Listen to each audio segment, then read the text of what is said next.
Hei, hyvää iltapäivää kaikille. Kello alkaa olla sen verran paljon, että aloitellaan meidän tämän iltapäivän Simhe-webinaaria.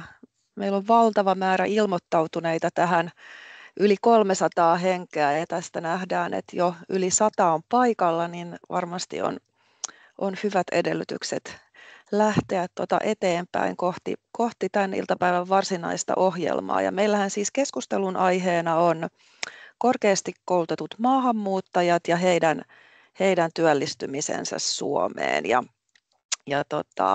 Tämän iltapäivän aikana niin on tarkoitus meidän tehdä tunnetuksi sitä työtä, mitä meillä Simhe-korkeakouluissa on tämän teeman puitteissa tehty.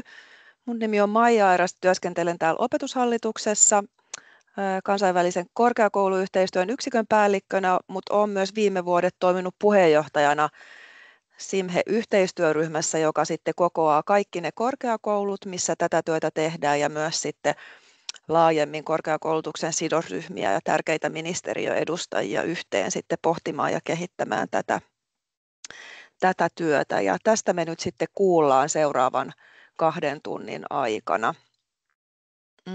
Tässä Simhe-työssä mehän tehdään töitä sen eteen, että eri syistä Suomeen tulleet korkeasti koulutetut maahanmuuttajat sais mahdollisuuksia jatkaa joko opintojaan, jos sille on tarve, tai sitten pääsisivät käsiksi työelämään ja sitä kautta sitten hyödyntämään tätä meidän suomalaista yhteiskuntaa. Ja tämä on todettu tärkeäksi ja merkitykselliseksi työksi. Se on sellaista, mitä Suomi tarvitsee nyt ja tulevaisuudessa. Ja nyt sitten tähän käsillä olevaan webinaariin niin ollaan pyritty löytämään niitä hyviä käytäntöjä, mitä meitä korkeakouluista ja korkeakoulujen verkostoista tähän aihepiiriin jo löytyy. Ja erityisesti nyt sitten Helsingin yliopiston, Tampereen ammattikorkeakoulun, Karelia ammattikorkeakoulun ja Metropolian kanssa ollaan tätä valmisteltu. Ja tässä näette nyt kartalla sen tämänhetkisen tilanteen siitä, eli miten meillä Suomessa nyt sitten eri korkeakouluissa läpi Suomen tätä työtä erityisesti tehdään. Ja meillä on tällä hetkellä 10 korkeakoulua, 5 ammattikorkeakoulua, 5 yliopistoa, jotka erityisesti sitten tämän aihepiirin parissa työskentelee, ja osa teistä pääsee tänään sitten enemmänkin ääneen kertomaan siitä työstä.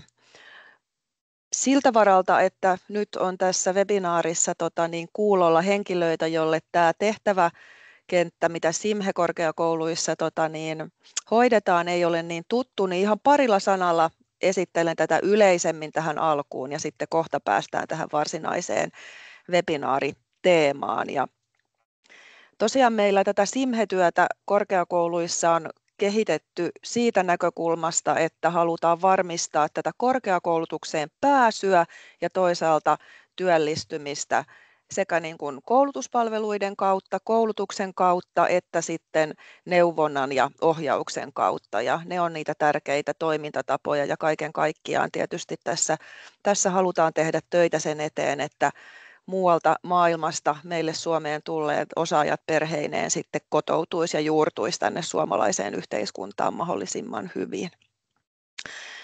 No, me on kovasti pyritty viime aikoina näyttämään toteen sitä hyötyä ja niitä tuloksia ja vaikutuksia, mitä tällä työllä on aikaan saatu. Ja yksi semmoinen niin kuin kiinnostava tarkastelu on esimerkiksi tämä ihan konkreettisesti asiakkaiden määrä, ja näette täältä dialta sen, miten huikeasti on viime aikoina kasvanut nimenomaan tässä niin kuin ohjauspalveluissa Simhe-korkeakouluissa asioineiden henkilöiden määrä, ja tuossa niin kuin viimeiset luvut meillä on viime kalenterivuodelta, ja lähes 4000 asiakasta on silloin meidän korkeakouluissa Simhe-asioissa, eli koulutukseen pääsyn, työllistymisen edistämisen kysymyksissä sitten asioinut, ja erilaisia nostoja sitten tästä niin kuin toiminnan tuloksista ja vaikutuksista niin näette tässä. Mielellään meidän työtä ja korkeakoulujen työtä voitte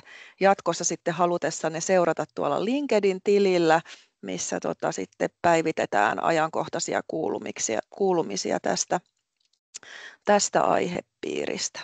Meillä on tosiaankin kymmenkunta korkeakoulua tässä valtakunnallisessa verkostossa ja tämän työn niin kuin erityispiirre on ollut just se, että yksikään korkeakoulu ei tätä työtä tee täysin samalla tavalla kuin toinen. Eli jokaisella meidän SIMHE-korkeakouluista on semmoinen oma profiili, oma erityinen tavoite, omat erityispiirteet näiden tavoitteiden saavuttamisessa ja sitä kautta sitten me on saatu tämmöinen hieno valtakunnallinen verkosto, missä korkeakoulujen tekemä työ täydentää toinen toistaan ja näin niin kuin asiakkaan näkökulmasta oleellista on se, että ei ole mitenkään niin kuin välttämätöntä tukeutua siihen oman asuinpaikkakunnan tai alueen SIMHE-neuvontaan, SIMHE-palveluihin, vaan yhtä lailla voi sitten kääntyä minkä tahansa Suomessa toimivan SIMHE-korkeakoulun ja näiden palvelujen ja koulutusten piiriin. Ja sitä kautta meillä on sitten tämmöinen niin kuin toinen toistaan täydentävä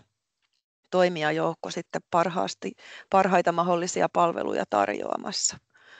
Siinä vielä loput korkeakoulut esillä. Ennen kuin lähdetään ohjelmassa eteenpäin, niin vielä näkymä siihen, että tietysti tämä on niin kuin viime kädessä työtä, mitä korkeakoulut tekee yksittäisten Suomeen tulleiden ulkomaisten osaajien eteen ja ollaan pystytty tämmöisten uratarinoiden kautta sitten tekemään näkyväksi sitä vaikutusta, mikä yhden henkilön elämässä voi tämän tyyppisellä palvelulla olla nimenomaan sitten just työmarkkinoille ja työelämään siirtymisen näkökulmasta ja ollaan tehty näkyväksi ihan siis tässä lääkärikoulutuksen lääketieteen alalla opettajaksi siirtyneiden asiantuntijoiden polkuja, samoin kuin sitten muitakin ammattiryhmiä ja näitä yhtä lailla pääsette sitten tarkemmin lukemaan meidän verkkosivuilta tai taisi olla niin, että kollega Liisi lupasi myös tuonne chattiin jaella tarkemmin sitten näitä linkkejä tämän työn näistä niin kuin kaikkein konkreettisimmista tuloksista ja vaikutuksista, mitä sitten voidaan yksilötasolla nähdä. Mutta tämmöisellä katsauksella tähän työhön ja niihin tuloksiin ja tuotoksiin, mitä tässä viime vuosina me on korkeakouluissa aikaan saatu, niin tällä katsauksella haluaisin tosiaan toivottaa vielä kaikki tervetulleeksi tähän tilaisuuteen ja melkein taisin nyt sitten luovuttaa puheenvuoroa täällä opetushallituksessa kollegalle Outi Tomperille. Outi, olet valmistellut tätä tilaisuutta yhdessä korkeakoulujen kanssa ja olet varmaan nyt sitten paras henkilö ottamaan tästä eteenpäin puikot käsiin ja johdattelemaan sitten keskustelua ja tilaisuutta eteenpäin, niin oikein hyvää webinaaria kaikille ja tosiaan vielä lämpimästi kiitos siitä, että olette osoittanut mielenkiintoa tätä työtä ja näitä kysymyksiä kohtaan, niin olepa hyvä Outi.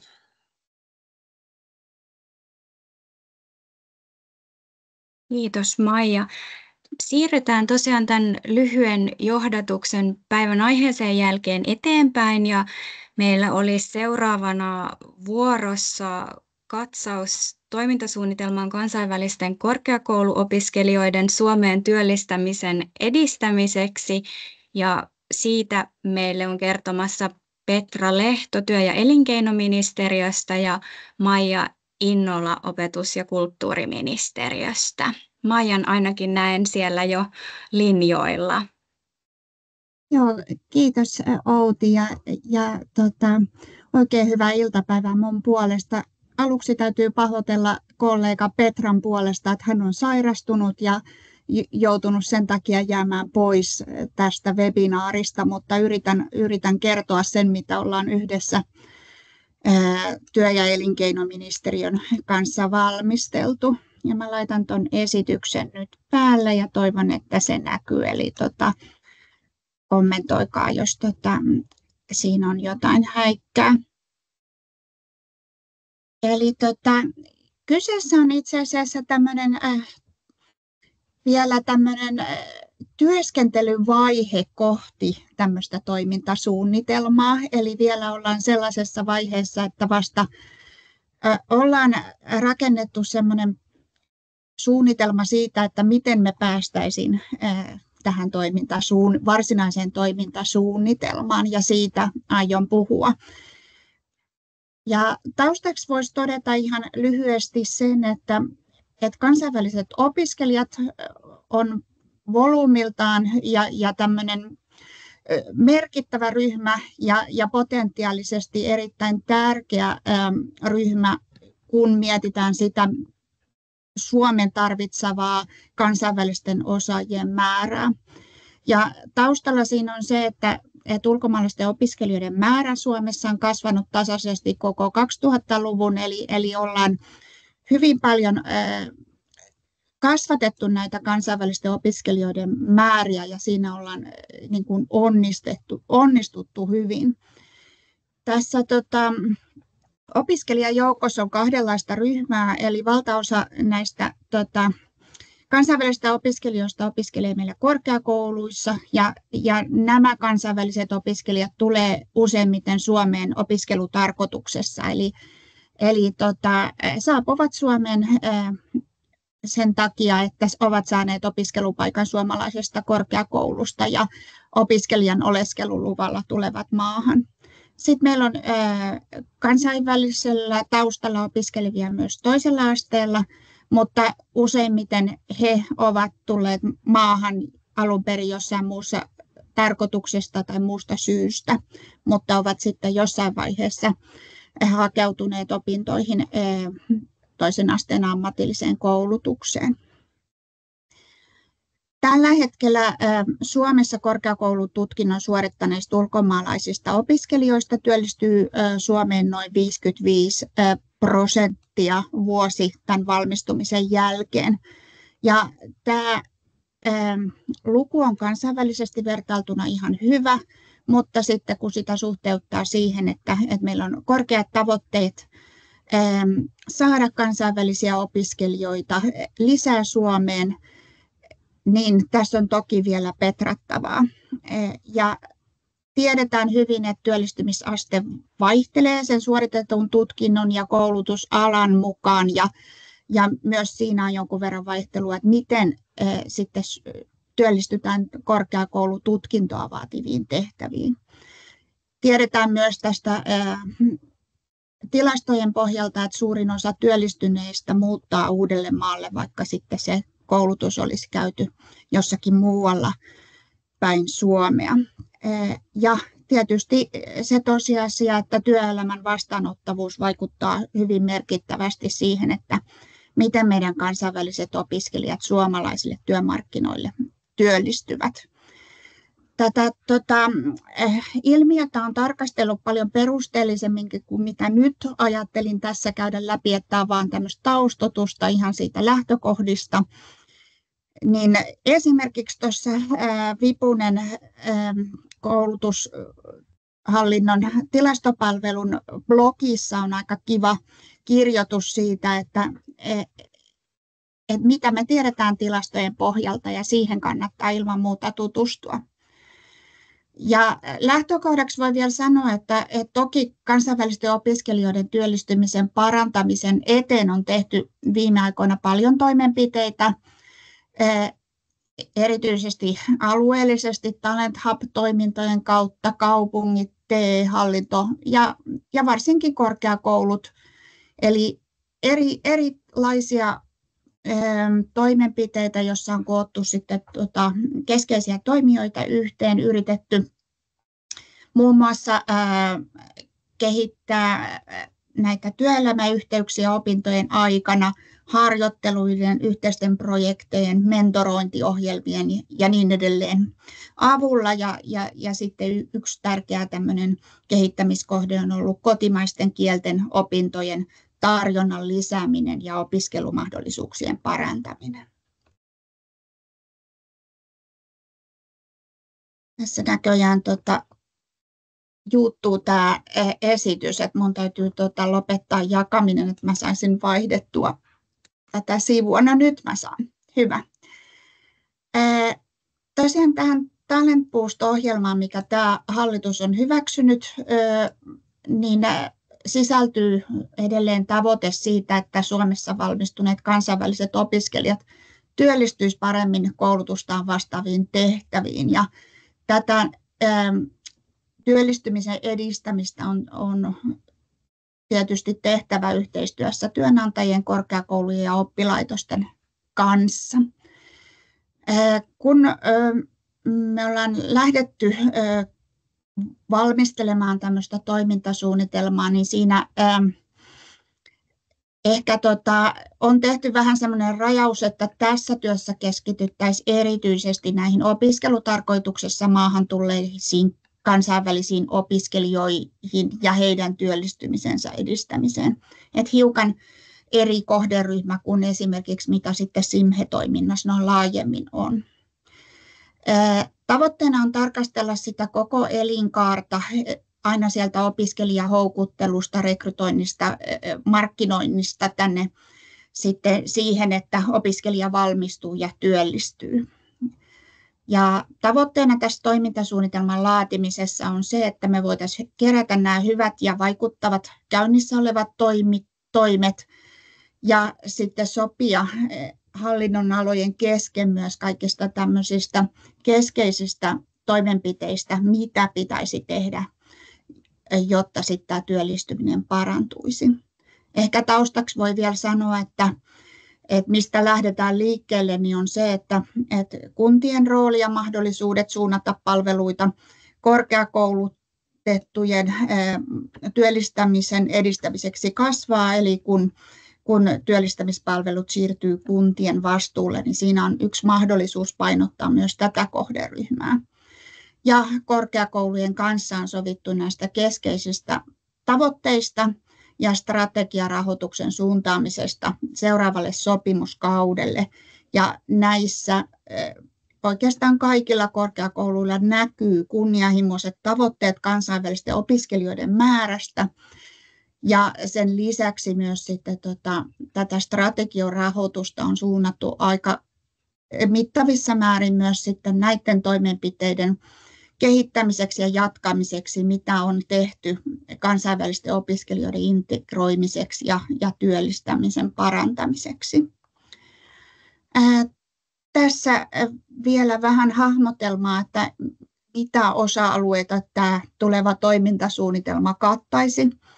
Eli tässä on jaoteltu 4 tämmöisen osioon tämä valmistelu, jossa sitten olisi tarkoitus syventää tätä tarkastelua. Eli tässä on ensinnäkin kansainvälisten opiskelijoiden työllistymistä edistävien palvelupolkujen kehittäminen ja alueellinen konseptointi.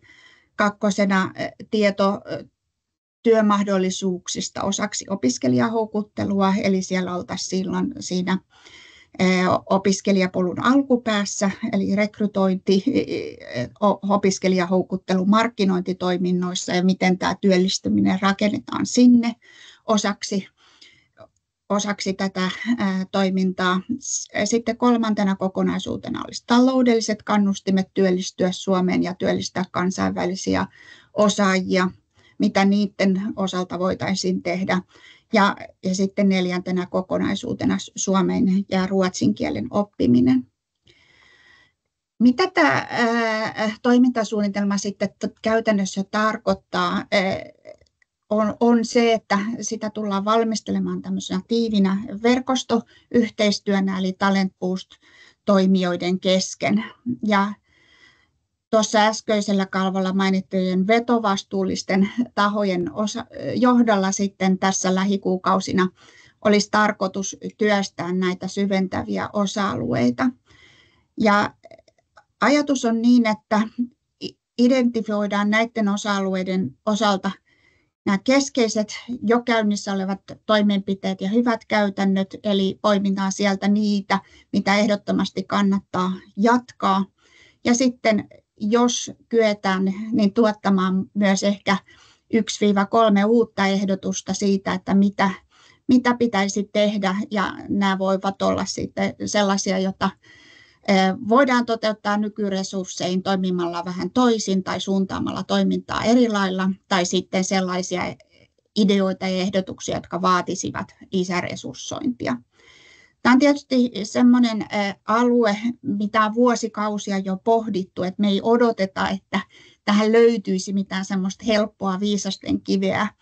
Että ehkä tämä on tällaista niin kuin yhteen katsomista, hyvien käytäntöjen konkreettista yhteen kokoamista ja semmoista määrätietoista eteenpäin menoa.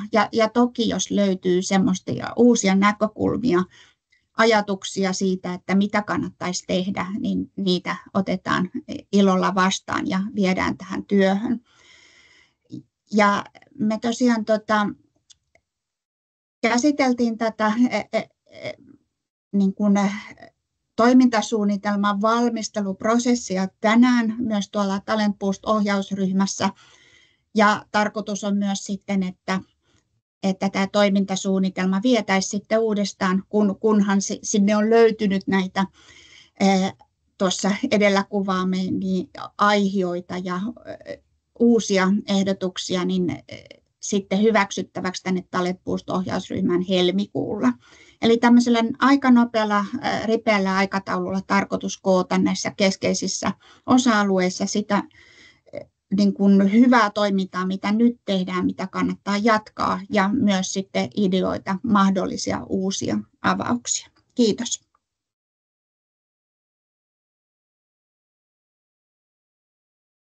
Kiitokset Maija tästä hyvästä, hyvinkin ajankohtaisesta esityksestä. Tuolla oli chatissa yksi kysymys, joka voidaankin ottaa ehkä tähän suullisesti vastattavaksi, kun on aikaa. Eli onko tilastoa siitä, kuinka monia korkeakoulututkinnon suorittaneista ulkomaalaisista opiskelijoista työllistyy siihen alaan, jolta he on saanut sen tutkinnon? Tämä tietysti löytyy tarkempia tilastoja, että minkä tyyppisiin tehtäviin esimerkiksi, että vaativatko ne korkeakoulututkintoa, niin tällaista ainakin tietoa löytyy myös tuossa mainitussa Vipusen blogissa, mutta on hankala kysymys ihan kotimaistenkin korkeakouluopiskelijoiden osalta, että mikä on sitä niin kuin työllistymistä omalle alalle, kun monet korkeakoulututkinnot antavat valmiuden aika laajan niin kuin kattauksen siihen, että mitä se työpaikka tai työllistyminen voisi olla. Itse ehkä ajattelen, että toi on niin kuin hedelmällisempi tarkastelutapa, että onko se niin kuin noin karkeasti ottaen semmoista korkeaosaamista tai korkeakoulututkintoa edellyttävää työtä. Hyvä, kiitokset paljon, ja olikin toi Vipusen blogi myös tuonne linkattu chattiin, niin pääsette siitä tutkimaan sitä sitten paremmin, mutta kiitos Maija tästä. Jos ja kun näyttää siltä, että ei ole muita kysymyksiä, niin sitten voidaan siirtyä ohjelmassa eteenpäin. Eli seuraavaksi sitten muutama esimerkki näistä SIMHE-palveluissa 2 eri SIMHE-vastuukorkeakoulussa kehitetystä hyvästä käytänteestä. Ja ensimmäisenä meillä on Metropolia ammattikorkeakoulusta Niklas Visanko, ja hän esittelee sitten Career Boost taloushallintotoimintoa. Ole hyvä, Niklas. No niin, hei, hyvää iltapäivää kaikille ja suuret kiitokset siitä, että saan olla mukana esittelemässä tosiaan meidän toimintaa. Tosiaan tässä pitäisi näkyä noin meidän slaidit, niin mä menen suoraan aiheeseen. Eli tosiaan Career Boost taloushallinto on tämä meidän kokonaisuus, ja nyt tarkoituksena seuraavaksi olisi esitellä ensinnäkin, että mikä kokonaisuus tämä on, ja vähän sitten puhua siitä, että minkälaisia vaikuttavuuksia meillä on sen työllisyyden osalta ollut, ja kolmanneksi mennä siihen, että minkälaista alueellista yhteistyötä me ollaan sidosryhmien kanssa tehty. Nämä oli ne 3 toivetta, mitä kävisin läpi. Mun nimi on Niklas Visanko ja mä toimin tässä Career Boost taloushallinnossa vastuulehtorina täällä Metropolis liiketalouden osaamisalueella. Tosiaan meidän ohjelman tausta ja tarkoitus on seuraavan tyyppinen, eli meille ohjautuu pääasiassa kuntien kautta, mutta muiden sidosryhmien kautta myös niin korkeasti koulutettuja maahanmuuttajataustaisia taloushallinnon ja rahoitusalan osaajia. Ja meidän tehtävä on ensinnä tunnistaa heidän osaaminen ja pohtia sitä, että onko se osaamiselle tarvetta jatkokehittää. Jos sille on tarvetta jatkokehittää, niin kuin monessa tapauksessa on, niin me tarjotaan tällainen Career-taloushallintokoulutuskokonaisuus. Pääasialliset haasteet, mitä yleensä meillä on korkeasti koulutetuilla maahanmuuttajataustaisilla osaajilla, on se, että heidän suomen kielen osaaminen ei ole riittävällä tasolla nimenomaan ammatillisesti. Eli monella on jopa B1-tasoinen suomen kieli, kun he aloittaa meillä, mutta monesti se, mikä puuttuu, niin on kyky keskustella siitä omasta ammatista, tehdä sitä työtä ammattikielellä, ja se on se, mihin haasteeseen me pääasiassa vastataan.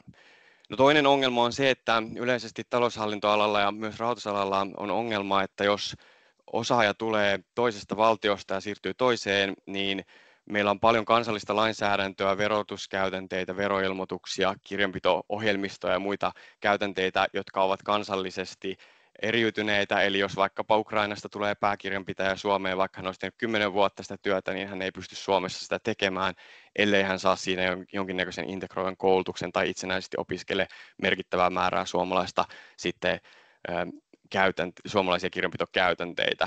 Ja se on se toinen asia, mihin me vastataan, siis opetetaan nimenomaan se, että miten Suomessa toimii verotus, miten kirjanpitokäytänteet toimii, minkälaisia ohjelmistoja Suomessa käytetään, kun taloushallintoa tehdään, minkälainen lainsäädäntö säätää meidän toimintaa, kirjanpitäjän toimintaa, taloushallinnon toimintaa. No joka tapauksessa tämän lisäksi me käydään myös läpi merkittävän määrää datateknisiä työkaluja, jotka on osaltaan sellaista lisäarvoa opiskelijoille antavaa ja työelämää muuttavaa, siis automaatiota, tekoälytyökaluja, raportointia, analytiikkaohjelmistoja, jotka antaa sitten sellaista kilpailua toisille opiskelijalle, että hän pystyy työllistymään niillä työkaluilla, mitä työelämässä isosti tarvitaan tällä hetkellä. Tämä on se substanssitausta, mitä me tehdään, eli integroidaan siihen suomalaiseen toimintaympäristöön. Tämän lisäksi meillä on paljon uravalmennusta ja työelämäyhteistyötä, eli me keskitytään siihen, että huolehditaan siitä, että opiskelijan dokumentaatio sen työnhaun osalta on mahdollisimman korkeatasosta, eli CV on ammattimaisesti kirjoitettu ja ne on myös sillä ammattikielellä kirjoitettu. Sama koskee kirjeitä, hakemuskirjeitä ja muun muassa haastattelutilanteita. Me yritetään mahdollisimman paljon verkostoida meidän opiskelijoita sidosryhmätilaisuuksiin, meidän alalla oleviin suuriin työnantajiin ja myöskin liittoihin ja etujärjestöihin ja sitä kautta laajentamaan omaa verkostoa. Meidän opetus on 5 kuukautta kestävä ja meidän opetus on tosi intensiivistä sisällöltään. Yleensä meillä on opetusta 9–4, 9–3 vähän riippuen päivästä, maanantaista perjantaihin ja sen lisäksi meillä tulee vielä case-harjoitteita, kotitehtäviä, ryhmätehtäviä, itsenäistä opiskelua, eli parhaimmillaan tai pahimmillaan, kun sen ajattelee, niin opiskelija tekee jopa 12 tuntia päivässä sitä uuden oppimista, ja me ollaan rakennettu tämä yhteistyössä opiskelijan kanssa, ja meillä oli alussa paljon vähemmän opetusta, mutta se toive tuli sieltä meidän asiakkailta, että olisi vielä enemmän sisältöä, koska he haluavat, että 5 kuukautta käyttää mahdollisimman tehokkaasti ja työllistyä mahdollisimman nopeasti, niin siitä johtuen ollaan tehty tästä tällainen lähes sisäoppilaitostyylinen, mutta tämä on ollut ensisijaisesti opiskelijoiden oma toive. Ja se johtaa tietysti, kun tehdään asioita niin kuin tehokkaasti ja intensiivisesti, niin se johtaa myös niin kuin aika hyviin tuloksiin pääasiassa. Me ollaan vähän vajaa 300 osaamista tunnistettu kaikkinensa ja on koulutettu tuollainen reilu 100 osaajaa. Tämä on ollut 2021 ensimmäinen ryhmä ja nyt tammikuussa aloittaa 7. ryhmä, eli sinänsä ihan hyvin ollaan saatu asiantuntijoita eteenpäin. Tuosta työllisyysvaikutuksista pyydettiin puhumaan. Viimeinen mittaus, mikä tehtiin viime vuonna, niin 86% opiskelijoista oli omaa osaamista vastaavassa työtehtävässä sitten, kun se tarkastelu tehtiin. Näitä tarkasteluja on hyvä tietysti tehdä aina useampia, ja nyt me esimerkiksi ensi vuonna tehdään toinen, jotta nähdään, miten esimerkiksi suhdanne siihen vaikuttaa, joten sen osalta niin tarkastellaan sitä noin oikeastaan 2 vuoden välein. Opiskelijoiden oma näkemys siitä, miten opinnot edistää heidän työllisyyttään, niin jos 5 on erittäin paljon ja 1 on, että ei lainkaan, niin heidän keskiarvo tänä vuonna on ollut 2 ryhmältä 4,31, niin he kokevat itse myös, että tästä on hyötyä. Ja yleensä kun ammattilainen itse sanoo, että tästä on hyötyä, niin mun mielestä se on kaikista luotettavin mittari, että ainakin tehdään oikeita asioita. myös asiakastyytyväisyys on ollut meillä aika korkea. No, työllistyminen ei ole vain määrällistä, vaan se on myös laadullista. Tuossa näkee viimeisimpiä työpaikkoja. Itse asiassa tänä aamulla vielä katselin näitä mun datasta läpi ja tosiaan tuolla on ihan valtavan hienoja asiantuntijarooleja, mihin meidän opiskelijat on työllistynyt rahoitusalalla, taloushallintoalalla.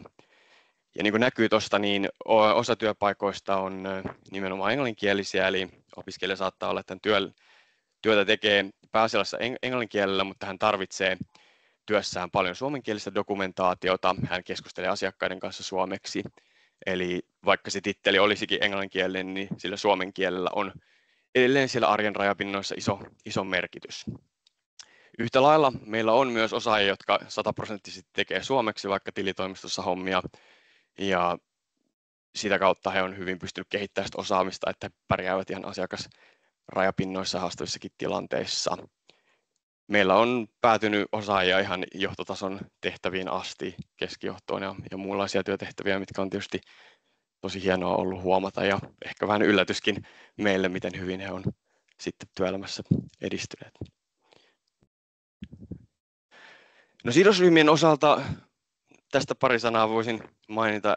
Tietysti pitää suuri hatunnosto tehdä tuonne Espoon, Vantaan, Helsingin kaupunkien suuntaan, jotka on yhteistyössä meidän kanssa sitä kehittänyt. Me saadaan aika paljon asiakkaita heidän rajapinnoistaan ja pyritään siihen, että meillä on dialogia melkeinpä viikoittain, jossa sitten käydään sitä läpi, että minkälaista osaajaa me tarvitaan ja minkälainen ammattinimike vaikka voisi hyötyä tästä meidän koulutuksesta, mikä on tietysti luonnollisesti ongelma, koska kunnissahan ei voi olla sitä substanssiosaamista niin tarkalla tasolla kuin mitä se meillä korkeakoulussa esimerkiksi on, niin näitä sitten käydään yhdessä läpi ja se on koko ajan vaan parantunut, että entistä tarkemmin saadaan just oikeanlainen osaaja meidän polkuun ja saadaan sitten hänelle apua meidän koulutuksesta. No, toinen tosi tärkeä sidosryhmä meille on ollut kieli- ja kotoutumiskoulutuksen järjestäjät, koska me vaaditaan siitä, että se suomen kielen taso olisi mahdollisimman korkea, kun he aloittaa tämän meidän opinnot, niin moni jatkaa suoraan kotoutumista kielikoulutuksesta tähän meidän ohjelmaan, jos on tämä meidän koulutustausta ja sitä kautta tästä on ollut suuri apu ja totta kai samanlaista dialogia ollaan käyty sinne suuntaan, minkälaista ammattinimikettä meille voi tulla, jotta he hyötyvät tästä meidän koulutuksesta.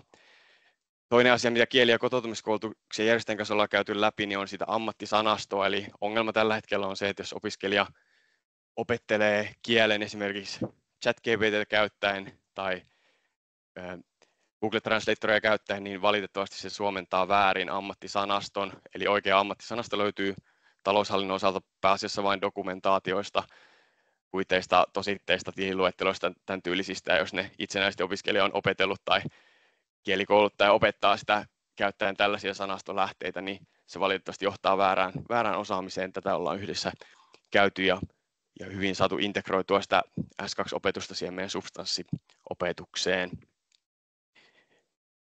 Tämän lisäksi tietysti kokonaisuus, miten me ollaan rakennettu tämä, niin pohjautuu pitkälti sellaiseen vahvaa niin kuin yhteisöpedagogiseen ajatteluun, että meille tärkeä resurssi on se opiskelijayhteisö, joka muodostuu, eli opiskelijat verkostoituu keskenään ja se, mitä he tekevät, joka oli meille suuri yllätys, niin he yleensä työllistää toisiaan, eli he suosittelee toisiaan työpaikkoihin ja he katselee yhdessä niitä, minkälaisia mahdollisuuksia on tarjolla ja se on ollut tosi vahva voimavara, mikä ehkä ei aina tässä korkeakoulukentässä ymmärretäkään, että se nimenomaan se yhteisö on tosi voimakas ja meillä on Suomessa paljon tällaisia kulttuuriyhteisöjä, jotka paljon tekee yhdessä asioita ja jakaa yhteistyötä ja tietystikin kun suomenkielisenä Suomessa syntyvänä tätä on suunnitellut, niin on ollut tosi tärkeää, että tuntee näitä yhteisöjä ja saa heiltä sitten inputtia siitä, että minkälaista osaamista ja tarvetta heillä on, koska en voi tietystikään tästä mun taustasta käsin ymmärtää, että miten he oppii parhaiten. Joo, no tuossa on suurin piirtein 10 minuuttia mennyt. Toivottavasti tästä oli jotain hyötyä, aika nopeasti sai käydä läpi. Mutta kiitokset kaikille ja jos on kysymyksiä ja muita, niin voi tuonne chattiin laittaa, niin mä tässä hetken vielä vastaan. Kiitos paljon.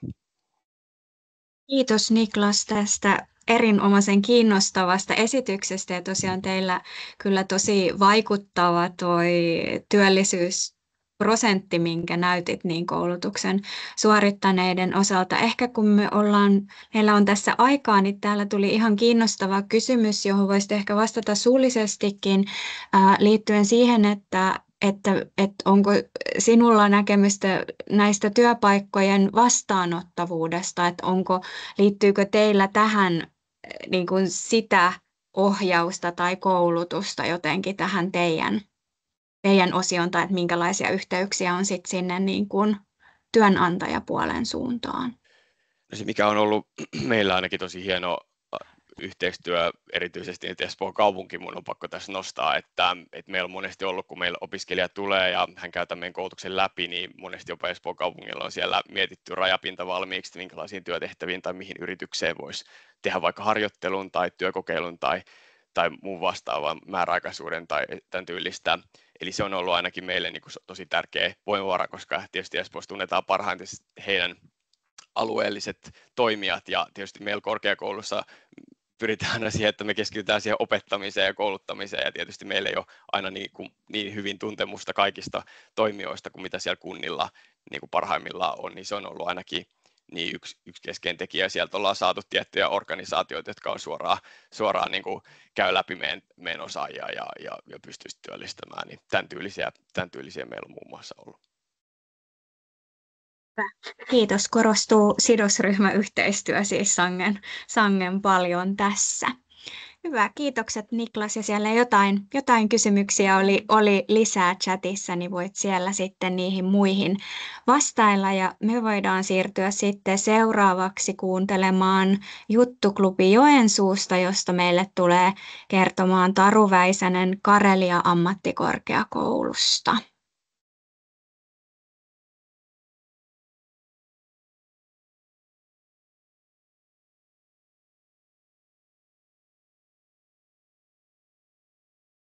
Yes.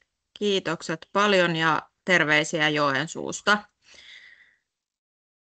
Olen tosiaan Väisäsen Taru ja työskentelen Karelia ammattikorkeakoulussa kotoutumistyön asiantuntijana ja SIMHE-ohjaajana.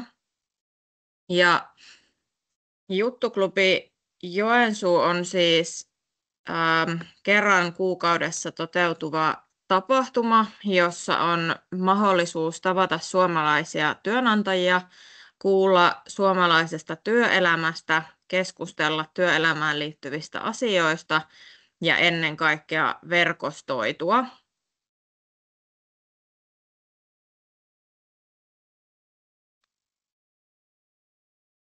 Meillä on Juttuklubissa jokaisella kerralla jokin tavalla tai toisella työelämään liittyvä teema, ja useimmilla kerroilla on mukana asiantuntijavieras, joka edustaa jotakin paikallista yritystä, organisaatiota, työnantajaa. Ja yleensä tämä asiantuntijavieras sitten alustaa tästä päivän teemasta, ja sen jälkeen sitten tehdään yhdessä jotain toiminnallista puuhaa tai keskustellaan pienryhmissä siitä päivän teemasta. Juttuklubiin ei ole ennakkoilmoittautumista ja vähän ehkä houkutellaan paikalle väkeä myös sillä, että tarjotaan kahvia, teetä ja jotakin pientä syötävää, ja sillä pyritään myös luomaan semmoista vähän rennompaa tunnelmaa, että sen kahvittelun äärellä sitten pääsee juttelemaan asiantuntijoiden ja työnantajien ja muiden osallistujien kanssa. Tämä Juttuklubin idea on alun perin saatu tuolta Juttuklubi Jyväskylästä, ja täällä Joensuussa me sitten vähän muokattiin sitä konseptia ja otettiin se käyttöön keväällä 2022, eli nyt Juttuklubia on pyöritetty semmoinen 2,5 vuotta. Juttuklubiin tervetulleita on kaikki eri syistä ulkomailta Joensuuhun muuttaneet, ja valtaosa meidän kävijöistä on opiskelijoita tai opiskelijoiden puolisoita. Eli meillä Joensuussa on sekä Itä-Suomen yliopiston kampus että sitten Karelia ammattikorkeakoulu, eli kaksi korkeakoulua ja lisäksi ammatillinen oppilaitos. Ja se tarkoittaa sitä, että Joensuussa joka 3. ihminen on opiskelija, eli meillä on tosi paljon opiskelijoita, niin sitä myötä on myös luonnollista, että Juttuklubin kävijöistä valtaosa on opiskelijoita ja ehkä siellä nimenomaan meidän korkeakoulujen opiskelijat korostuu. Mistä olen itse ollut niin kuin yllättynyt, niin on se, että mulla oli semmoinen ajatus, kun juttuklubia ruvettiin pitämään, että siellä ehkä tulee sellainen tietty porukka, joka uskollisesti käy juttuklubissa kerta toisensa jälkeen, mutta se porukka vaihtelee tosi paljon. Siellä on muutamia semmoisia aktiiveja, jotka käy pidemmän aikaa, mutta sitten ehkä työllistyvät tai eivät koe tätä palvelua enää muuten itselleen tarpeelliseksi ja pääsevät niin kuin poluillaan eteenpäin ja sitten uusia tulee tilalle. Juttuklubia järjestetään kerran kuukaudessa, kevätkaudella tammikuusta toukokuuhun ja syyskaudella syyskuusta marraskuuhun.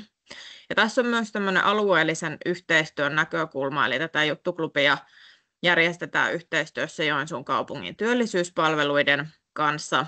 Tietysti heilläkin on tavoitteena saada kansainvälisiä ihmisiä entistä paremmin työllistymään, niin ollaan sitten tämän saman tavoitteen äärellä kaikkia, niinpä on järkevää tehdä näitä asioita yhdessä. Ja toisaalta sitten myös juttuklubin järjestämisen näkökulmasta on tosi kiva, että tämä yhteistyö on olemassa, koska voidaan sitten esimerkiksi näitä työnantajaverkostoja sekä luotsin puolelta että minun puolelta niin kuin hyödyntää, kun kutsutaan asiantuntijavieraita.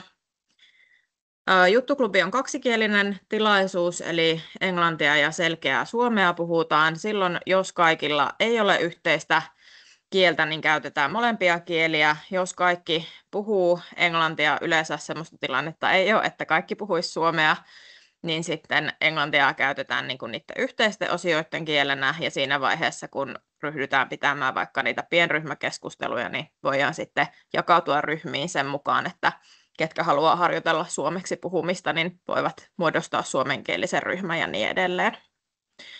Juttuklubia on toistaiseksi markkinoitu sosiaalisessa mediassa ja verkostojen kautta, ja tähän mennessä juttuklubeja on järjestetty 20 kertaa, joissa on ollut yhteensä 287 osallistujaa, eli keskimäärin semmoinen noin 15 kävijää per kerta, ja se on tämmöisessä pienessä kaupungissa minun mielestä ihan hyvä lukema. Tässä näkyy vielä joitakin esimerkkiteemoja, mitä meillä on juttuklubissa toistaiseksi pyörinyt, eli jonkin verran myös tietenkin kertaillaan näitä samoja teemoja, otetaan aina vuosittain uudestaan, koska se porukka kävijäkunta vaihtuu, niin se ei silleen haittaa, että teemat pysyy samana, mutta ollaan siis puhuttu muun muassa työsuhteen ja työsopimuksen tärkeistä asioista, oikeuksista, velvollisuuksista, työnhaun asiakirjoista, niistä CVistä ja työhakemuskirjeistä.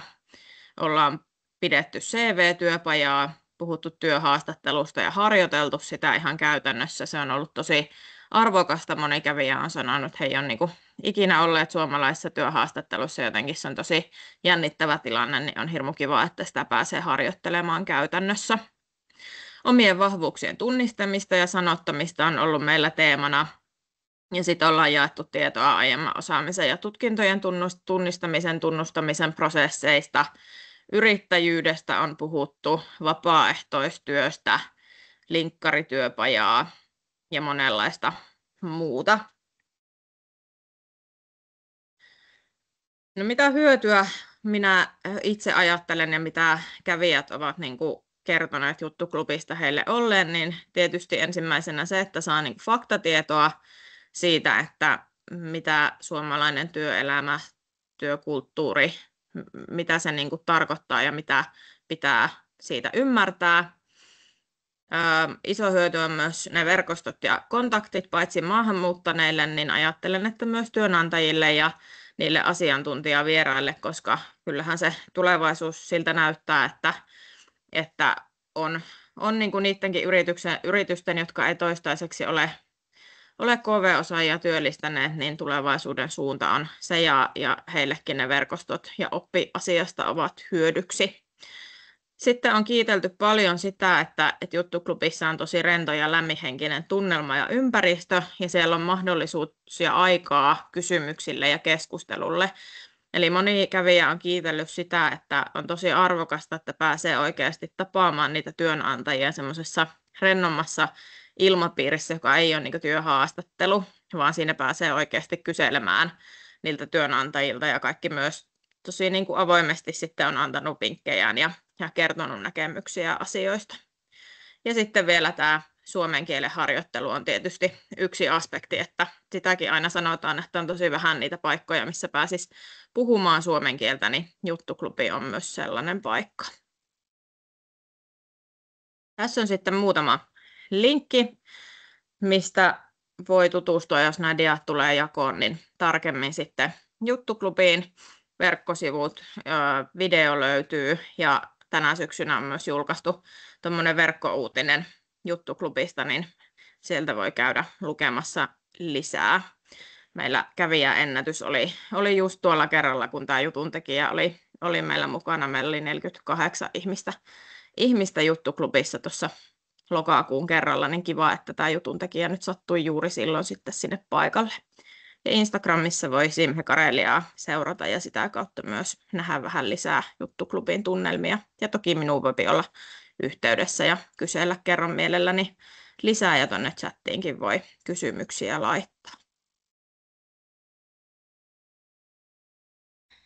Kiitokset Taru tästä kiinnostavasta esimerkistä. Täällä oli yksi tämmöinen kysymys, johon ehkä voit tällä lailla suullisestikin vastata, joka juuri tuli vähän pohtien tätä Joensuun opiskelijamäärää verrattuna sitten ylipäätään väkilukuun ja onko jotakin käsitystä sinulla siitä, että mitkä ne näkymät jäämiseksi sinne maakuntaan on tai että miten onnistuu sitten opintojen aikaiset työt tai näin, niin ehkä tämä on semmoinen, mihin voit suullisestikin kommentoida. Joo. No meillä niin kuin ammattikorkeakouluopiskelijoista suomenkielisistä tosi iso osa jää meille maakuntaan töihin. Yliopiston osalta tilanne ei ole ihan sama, eikä yliopistolla tietysti ole sellaista samanlaistakaan niin kuin alueellista tavoitetta kuin ammattikorkeakouluilla. Kansainvälisten opiskelijoiden osalta se prosentti alueelle jäämisessä on paljon heikompi suhteessa suomalaisopiskelijoihin ja sen eteen tällä alueella onkin nyt paljon viime vuosina tehty ja tehdään edelleen töitä, että päästäisiin niihin valtakunnallisiinkin tavoitteisiin, että isoja hankkeita on muun muassa meneillään, joissa tätä asiaa pyritään edistämään, koska työvoimaa tänne tarvitaan ja halutaan, että entistä isompi osa opiskelijoista pystyisi tänne työllistymään ja jäämään opintojensa jälkeen. Ja meillä tietysti kansainvälisten opiskelijoidenkin määrät on niin kuin kovassa nousussa. Ja osa-aikatöistä sitten opintojen aikana, niin niitä haluttaisiin tehdä enemmän kuin mitä tarjolla on. Että kyllä se tilanne se on, mutta asioiden eteen koko ajan tehdään paljon töitä, että se tilanne mahdollistuisi entistä useammalle. Kiitokset tästä. Mä luulen, että me voidaan sitten pitää pieni semmoinen noin 5 minuutin tauko ennen kuin siirrytään meidän paneelikeskusteluosioon hippusen etuajassa. Tosiaan paneelikeskustelun alustaa Päivi Vartiainen ja sen jälkeen meillä on 4 panelistia keskustelemassa näkökulmista korkeasti koulutettujen eri perusteilla maahanmuuttaneiden työllisyyspoluista, mutta pidetään nyt pieni 5 minuutin tauko ja jatketaan 2:55 sitten paneelikeskusteluun. No niin, ehkä on pieni tauko pidetty ja voidaan jatkaa meidän paneelikeskusteluun ja aloitetaan se Päivi Vartiaisen Tampereen ammattikorkeakoulusta pitävällä alustuksella tähän aiheeseen ja sen jälkeen tosiaan pääsee sitten ääneen meidän 4 varsinaista panelistia. Eli Päivi, ole hyvä. Kiitos. Kiitos Outi ja hei vaan Tampereelta, Näsineulan juurelta. Mä olen Päivi Vartiainen, mä työskentelen Tampereen ammattikorkeakoulussa kansainvälisten opiskelijoiden asioiden parissa.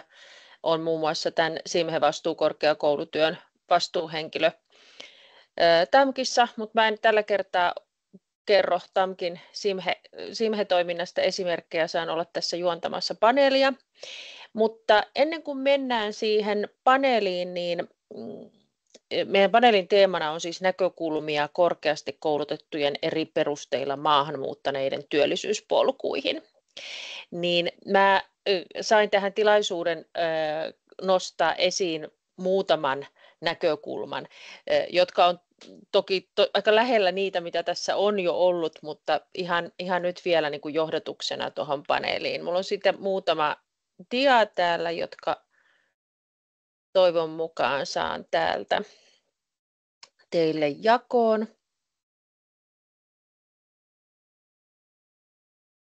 Sanotko Outi vaikka sieltä, onko esitystila kunnossa siellä teillä päin? Ei vielä näy, mutta nyt tuli kyllä. Nyt Noniin, näkyy hyvin. Hyvä, eli tosiaan tämmöiseen paneelikeskusteluun päästään sitten ihan hetken kuluttua, kun näkökulmia korkeasti koulutettujen eri perusteilla maahanmuuttaneiden työllisyyspolkuihin. Ja mä ajattelin, että mä nostan tässä alkuun pohjaksi muutaman ajatuksen hyvin lähellä tuota, mitä Maija Innola tuossa jo puhui, että kuinka meillä samaan aikaan korkeakouluopiskelijoiden määrä kasvaa hurjaa vauhtia, mutta työllistyminen kuitenkin laahaa selvästi suomalaisia opiskelijoita jäljessä. Mä otin tuohon muutama esimerkkiluvun. Vuonna 2023 ulkomaalaisia kaikista AMK-opiskelijoista oli noin 16 000, eli noin 9%. Mä käytin tässä AMKia nyt esimerkkinä, kun olen itse täältä AMK-maailmasta.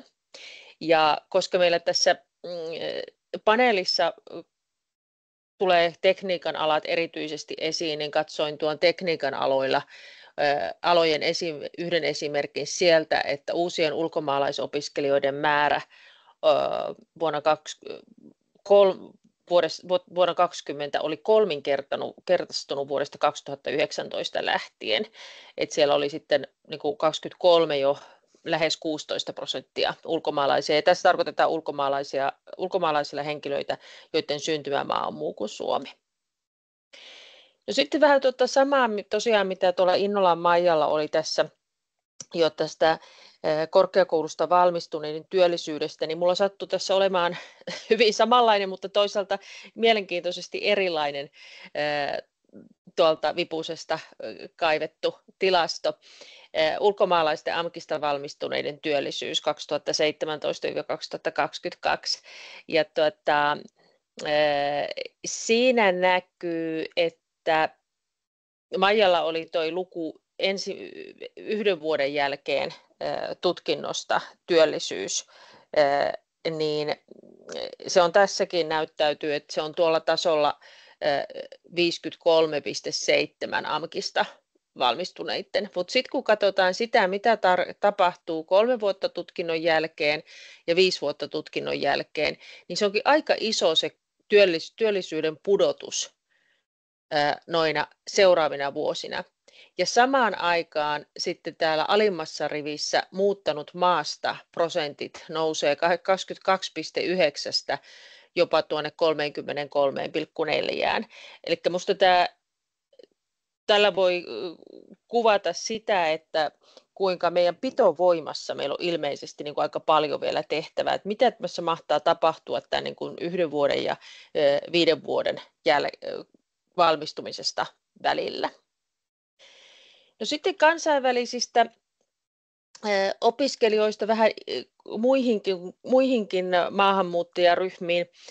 Mä katoin tämmöistä eri syistä maahanmuuttajien työllistyminen Suomessa, valtioneuvoston julkaisu, TEMin selvitys numero 9 vuodelta 2024, ehkä monelle tuttu selvitys, jossa on siellä on todella paljon kaikenlaista mielenkiintoista, mutta tähän otin alustukseen esiin sen, että kuinka toisaalta, kun katsoo tämän selvityksen tuloksia, niin nehän on osittain ihan linjassa tämmöisten niin kuin yleisten oletusten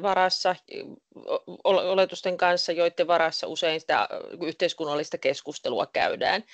Et työperusteisten työllisyysaste ja samoin vuositulot, ne on aluksi korkeat verrattuna erityisesti kansainvälisen suojelun perusteella saapuvien työllisyysasteeseen ja vuosituloihin. Ja se on aika ymmärrettävää ja selkeää.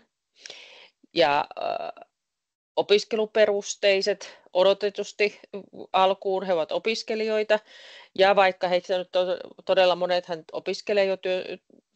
työskentelee jo opiskelujen aikana, niin ne keskitulot on tietysti silloin matalat, koska se on osa-aikatyötä ja usein sitten ihan muuta kuin oman alan työtä.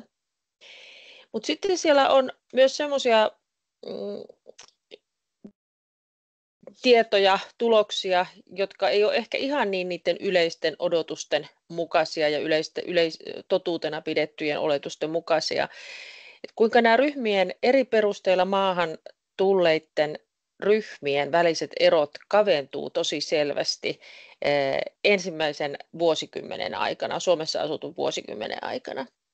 No 10 vuotta on aika pitkä aika, mutta silti 10 vuotta maahantulon jälkeen työluvalla tulleiden ja suojelun tarpeen takia tulleiden välillä, niin tämä ero työllisyysasteessa on enää semmoista luokkaa 20%, joka on tietysti ihan ero sekin, mutta kun se on siellä alussa peräti 80%,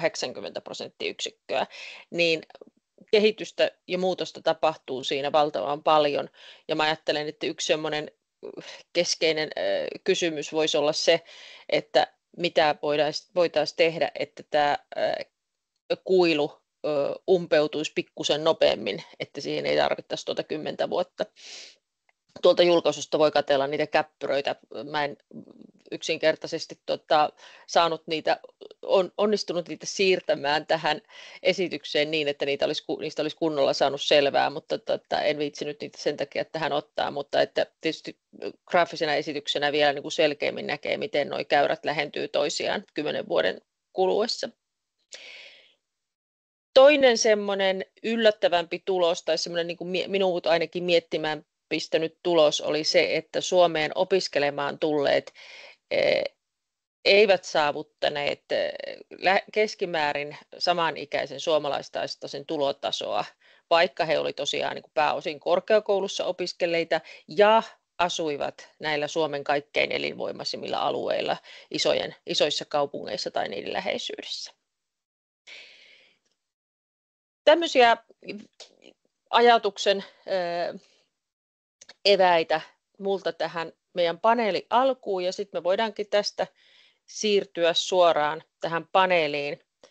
Saadaan uusia näkökulmia, vielä toisenlaisia näkökulmia korkeasti koulutettujen eri perusteilla maahanmuuttaneiden työllisyyspolkuihin. Ja tässä meillä panelisteina on omakielinen työhönvalmentaja Elena Mitina, erityisopettaja Marina Belkemäinen, engineering manager Janne Turunen ja innovaatio- ja elinkeinopolitiikan asiantuntija Mikko Särelä. Mä lopetan nyt tämän jaon tästä ja pyydän teitä panelisteja ihan tässä aluksi hyvinkin lyhyesti esittäytymään.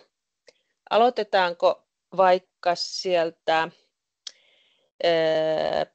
Elenasta? Jos voit. Mä voisin nopeasti pyytää, että laittaisitte mulla tuon Skinnarilla nimisen henkilön oikeudet avata mikki.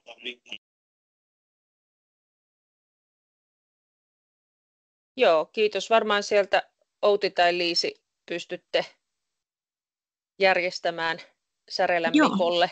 Nyt pitäisi olla päivitetty. Mikiin.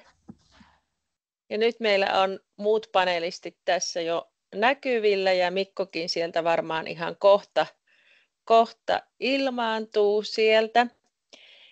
Niin lähdetäänkö sieltä, vaikka minulla näkyy yläreunassa vasemmalla Elena. Kerrotko vähän, kuka sä olet ja milloin sä oot tullut Suomeen ja missä työssä olet nyt? Sulla taitaa olla mikki kiinni. Ei edelleenkään kuulu.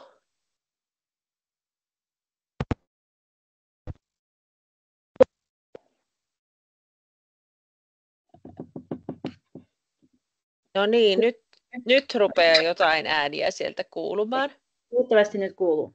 Joo, nyt kuuluu. Ole hyvä, Elena. Joo, kiitos. Hei, ja olen kotoisin Venäjältä. Tulin Suomeen 5 vuotta sitten vuonna 2019. Toimin tällä hetkellä omakielisenä työhönvalmentajana Arfmanilla, eli palvelemme venäjän ja ukrainankielisiä asiakkaita, ohjaamme heitä työllistymisessä ja opiskelun hakemisessa. Okay. Hyvä, kiitos Elena. Sitten seuraavana mulla on tässä Marina, ole hyvä.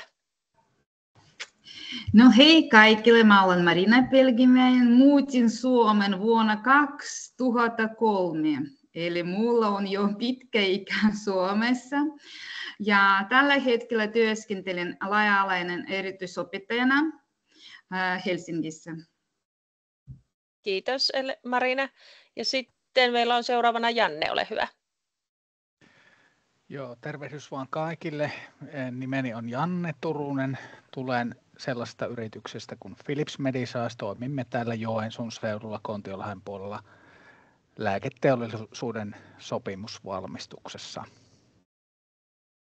Kiitos Janne, ja sitten viimeisenä Mikko Särelä, ole hyvä.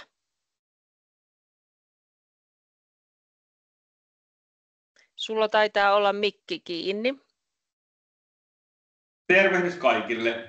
Nimeni on Mikko Särelä ja olen Tekniikan akateemisissa innovaatiopolitiikan asiantuntijana ja maahanmuuttoasioiden parissa teen töitä siksi, että rahojen ja rakenteen lisäksi tarvitaan myös ne ihmiset tekemään sitä uutta. Kyllä, kiitos. Kiitos kaikki panelistit, ja mennään sitten tähän varsinaiseen paneelin teemaan. Korkeasti koulutettujen maahanmuuttaneiden työllisyyspolkuihin. Kertoisitteko Elena ja Marina ensin teidän omista henkilökohtaisista työllisyyspoluistanne, kun te olette tulleet tänne Suomeen korkeasti koulutettuina maahanmuuttaneina? Aloitatko Elena taas sieltä ensin? Joo, minä tulin Suomeen opiskelemaan kasvatustiedettä, suorittamaan maisterin ohjelman Itä-Suomen yliopistossa, ja sitten kävin ihan kaikki kehitysvaiheet läpi, eli ensin siivoojana ja keikkatyössä lastenhoitajana päiväkodissa, sitten tein työtä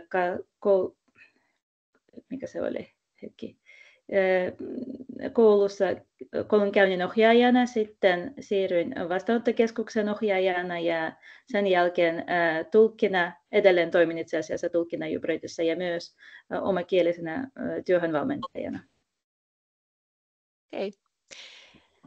Mitä sä oot opiskellut Suomessa?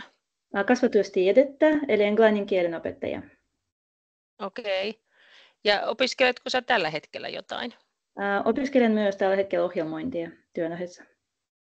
Okei. Mikä sut sai vaihtamaan näin erilaiselle alalle?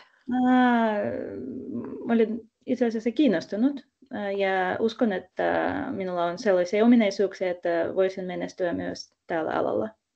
Okei.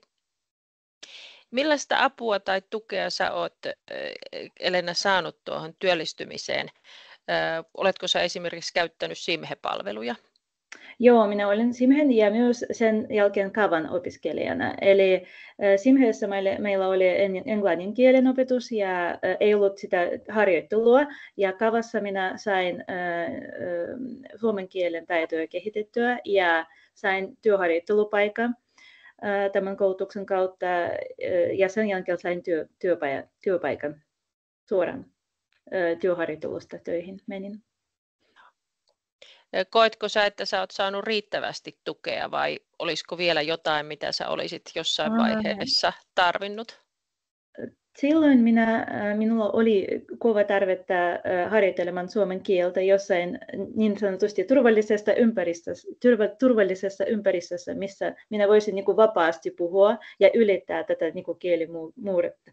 Ja minä sain just sellaista niin kuin ympäristöä Kavan koulutuksesta, missä oli muita niin kuin maahanmuuttajia, jotka puhuivat suomea hyvin, mutta ei riittävästi hyvin, kuten oli sanottu ennen meidän keskustelua tässä paneelissa, että pitää osata niin kuin ammatillisia sanoja, ammatillinen sanasto pitäisi olla kehitetty hyvin, jotta pääsisit töihin tämä oli tärkeää ja myös niin kuin ylipäätään suomen kielen taito. Kyllä, siitä oli tuolla aikaisemmassa puheenvuorossa tosiaan joku mainitsi just tämän ammatillisen kielen tarpeen. Kiitos Elena tässä vaiheessa. Jatkatko Marina tästä? Kerrotko sun työllisyyspolusta ja opiskelupolusta? Minkälainen se on ollut? No, itse asiassa kun muutin Suomen, olen suorittanut jo 2 korkeakoulututkintaa Venäjällä. Olen valmistunut silloin venäjän kielen opettajaksi ja sitten myöskin myöhemmin puhuterapeutiksi. Tein puhuterapeutin työtä Venäjällä yli 10 vuotta, eli tulin semmoinen jo ammattilaisena tänne Suomeen, mutta kun kuuntelin Elena, ehkä myöskin aloitin suomen kielen opiskelun omakustannuksesti silloin, samalla kun tein tuntipalkka Suomessa. Omalla äidinkielellä kyllä venäjänkieliselle väestölle tässä Suomessa. No, opettajan tutkintoni rinnastettu oli silloin varmaan vuonna 2007, mutta en voinut tehdä alan töitä, koska vaadittava kielitaito oli tosi heikko silloin. Ja vain toinen tutkinto, puhuterapeutin tutkinto, sattumaisesti rinnastettu vuonna 2015 ja silloinkin sen jälkeen miettinyt, että voin varmaan myöskin täydentää sen ja saanut tukea. Ja kun oli se laillistettu ja saanut sitten myöskin harjoittelu ja saanut sitten työpaikkakoulusta. Se oli sellainen, mutta vaikea oli, kun se varmaan myöskin oli aivan erilainen aika, kun minä aloitin työt Suomessa. Ei ollut niin paljon kursseja myöskin tai itse asiassa työllistymisen varten. Näin. Eli sä työskentelet nyt laaja-alaisena erityisopettajana. Minkä ikäisten parissa? Peruskoulussa. Okei. Mitä mieltä sä olet tuosta opettajan tutkinnon rinnastamisesta, kun sä sanoit, että sä sait sen rinnastuksen, mutta suomen kieli ei vielä riittänyt ja mitä kaikkea sä oot joutunut sitten itse tekemään, että olet päässyt suomen kielessä sille tasolle, että nyt sitten voit olla opettajan työssä? Kyllä, olen tehnyt paljon töitä sitä varten. Opiskelen tosi paljon kurssia, paljon semmoista ahdistavaa oli myöskin, kun ajattelin, että tosi vaikea saada. Ja sitten myöskin yliopistossa, kun aloitin, vaikka haluaisin aloittaa puhuterapeutin tutkinto, että saada laillistamaan. Mutta silloinkin aloitin, oliko se vuosi 2010 oli, kun keskustelin siellä yliopistossa, oli kerrottu mulle, että pitäisi saada suomen kielen taso olisi 4,455, mä tarkoitin puoliksi, silloinkin se oli. Mutta kun siitä saanut, siitä taas muuttunut vaatimukset, kielen vaatimukset, pitäisi saada just 3 aiheesta 5 ja sitten 4 1 vai. Ja sen jälkeen, kun saanut tämäkin vaihtanut, ja tämä oli tosi semmoista oikeasti vaikeaa, kun en vain pystynyt, en ollut niin nuori ja sitten siltikin se oli aika vaativa. Mutta lopulta se onnistui kuitenkin. No, jos ajattelin näin, mutta 20 vuotta asunut Suomessa. Pitkä tie, kyllä. Joo. No mennään sitten vähän tänne työelämän puolelle. Kiitos Elena ja Marina näistä teidän alkutarinoista. Janne Turunen, tosiaan sinä olet Philips Mediscicein edustaja ja kertoisitko sä vähän tästä, että minkälainen teidän yrityksen tilanne on suhteessa kansainvälisiin osaajiin tai kansainvälisiin opiskelijoihin? Oletteko te rekrytoinut työntekijöitä suoraan ulkomaita tai onko teillä tarvetta? Ja oletteko toisaalta löytänyt täältä Suomessa jo olevista ulkomaalaistaustaisista työntekijöitä tai sitten harjoittelijoita kansainvälisistä korkeakouluopiskelijoista? Joo, meillä ei ole ollut toistaiseksi tarvetta lähteä rekrytoimaan ulkomailta, eli sitä me ei olla tehty tehty ollenkaan, että on nimenomaan löydetty asiantuntijoita täältä paikallisesta ammattikorkeakoulusta lähinnä, ja nythän tuossa kävikin jo aikaisemmin ilmi, että vastaavaa on nyt tuossa Itä-Suomen yliopistolla aloitettu tekniikan koulutus, eli tulevaisuudessa varmasti sieltä saadaan myös harjoittelijoita, ja harjoittelujen kauttahan ne meille sitten helposti ihmiset sitten työllistyvät myös pidemmäksi aikaa, että se on meillä ollut se reitti, ja kyllä se näkyy hyvin vahvasti se, että harjoittelupaikkoja on varsin vähän, koska me saadaan niitä hakemuksia kaikkiin yksittäisiin harjoittelupaikkoihin tosi paljon. Nimenomaan myös ulkomaalaisilta harjoittelijoilta, eli kyllä niitä paikkoja olisi syytä olla enemmän. Mutta toistaiseksi on nimenomaan saatu tuolta opiskelijoiden joukosta paikallisista korkeakoulusta hakemuksia hyvin. Miten sä arvioisit hakijamäärää noihin harjoittelupaikkoihin, kun sä sanoit, että paljon niitä on, niin mikä suurin piirtein on se suhde, kuinka paljon tulee ulkomaalaistaustasilta opiskelijoita, kansainvälisiltä opiskelijoilta sitten verrattuna kotimaisiin opiskelijoihin? Joo, tässä ehkä näkyy se, että me ollaan nyt oltu muutaman vuoden ajan Karelian kumppanina näissä erilaisissa hankkeissa mukana, missä on yritetty parantaa näitä kansainvälisten opiskelijoiden harjoittelupaikkoja, niin se varmaan ehkä, mitähän nyt sanoisin, ehkä puolet ja puolet jopa voi olla niitä hakemuksia kansainvälisiltä opiskelijoilta. Meillä vuositasolla on 5-10 harjoittelupaikkaa, joista sitten pyritään mahdollisuuksien mukaan myös niin kuin tarjoamaan paikkoja ulkomaalaisille opiskelijoille, jossa sitten just nimenomaan tämä kielitaitovaatimus ei ehkä välttämättä ole niin suuri meille, että meidän tehtävät, mihin harjoittelijoita otetaan, niin on tämmöisiä toimihenkilötehtäviä, jolloin meidänkin toimintaympäristö on kansainvälinen ja valmiiksi, jolloin sitten englannin kielellä pärjää todella hyvin ja päivittäin englannin kielellä toimitaankin, eli silloin ei sitä suomen kielen tarvetta ihan samassa suhteessa ole kuin kenties jossakin toisessa yrityksessä.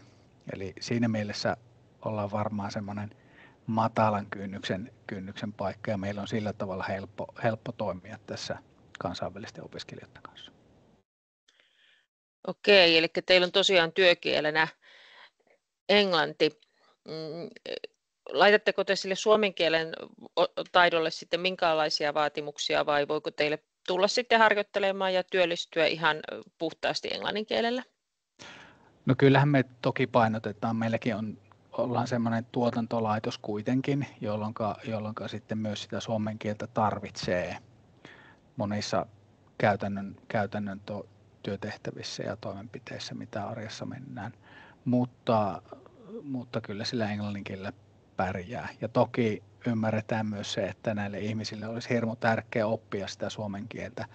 Eli tarpeen mukaan pyritään puhumaan ja käyttämään suomen kieltä ihmisten kanssa. Mutta meillä asiakaskunta esimerkiksi on käytännössä valtaosin ulkomailla, jolloin se englannin kielen taito on myöskin hyvin olennainen osa.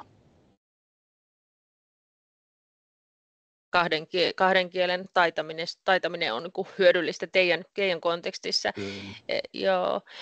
Miten sitten ajattelet, että siellä Pohjois-Karjalassa ja muutenkin sellaiset yritykset, jotka ehkä sitten toimii enemmän täällä kansallisesti ja ei ole niin vahva se englannin kielen asema tai se toimintaympäristö on enemmän suomenkielinen, niin voisiko näille yrityksille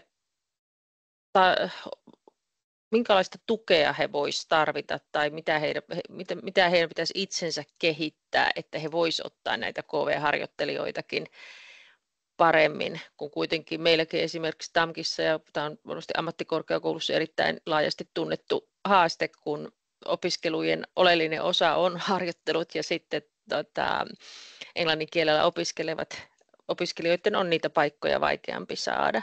Miten sä esimerkiksi kannustaisit tai minkälaisia ohjeita sä antaisit? Joo, kyllähän siinä ehkä semmoinen kynnyksen madaltaminen varmaan on semmoinen jollakin tavalla se keskeinen teema, että meidän pitäisi vaan pyrkiä yrityksissä uskaltaa ottaa niitä kansainvälisiä harjoittelijoita, että monta kertaa se ehkä on tarpeettomankin suuri se kuilu sille, että siihen ei lähdetä. Monilla aloilla varmasti on myös se, että niitä suomenkielisiä hakijoita on riittävästi, jolloin ei ole sit ollut tarvetta myöskään lähteä sillä tavalla. Mutta kyllä minä olen kokenut hirmu hyväksi, että meillä esimerkiksi Karelian kanssa nämä opiskelijaryhmät käy vierailuilla meille ja sillä tavalla tullaan jo naamat tutuiksi, niin jokainen ymmärtää, että jos hakijoissa on sit sillä tavalla tuttuja ihmisiä lainausmerkeissä, joita olet tavannut ja kenties keskustellut heidän kanssa, niin se totta kai madaltaa sitä kynnystä, että kannustaisin myös näitä korkeakouluja, opiskelijoita ja ryhmiä sitten järjestämään tämmöisiä yritysvierailuja, missä sitten päästään tutuiksi toistemme kanssa. Joo, yritysvierailut on meillä TAMKissakin havaittu erittäin toimivaksi tavaksi. Mä kysyn vielä sulta yhden ryhmän neuvon. Sä oot antanut niin yrityksille neuvoja ja korkeakouluille ja opiskelijaryhmille, mutta entäs sitten ihan sille ulkomaalaistaustaiselle opiskelijalle itselleen?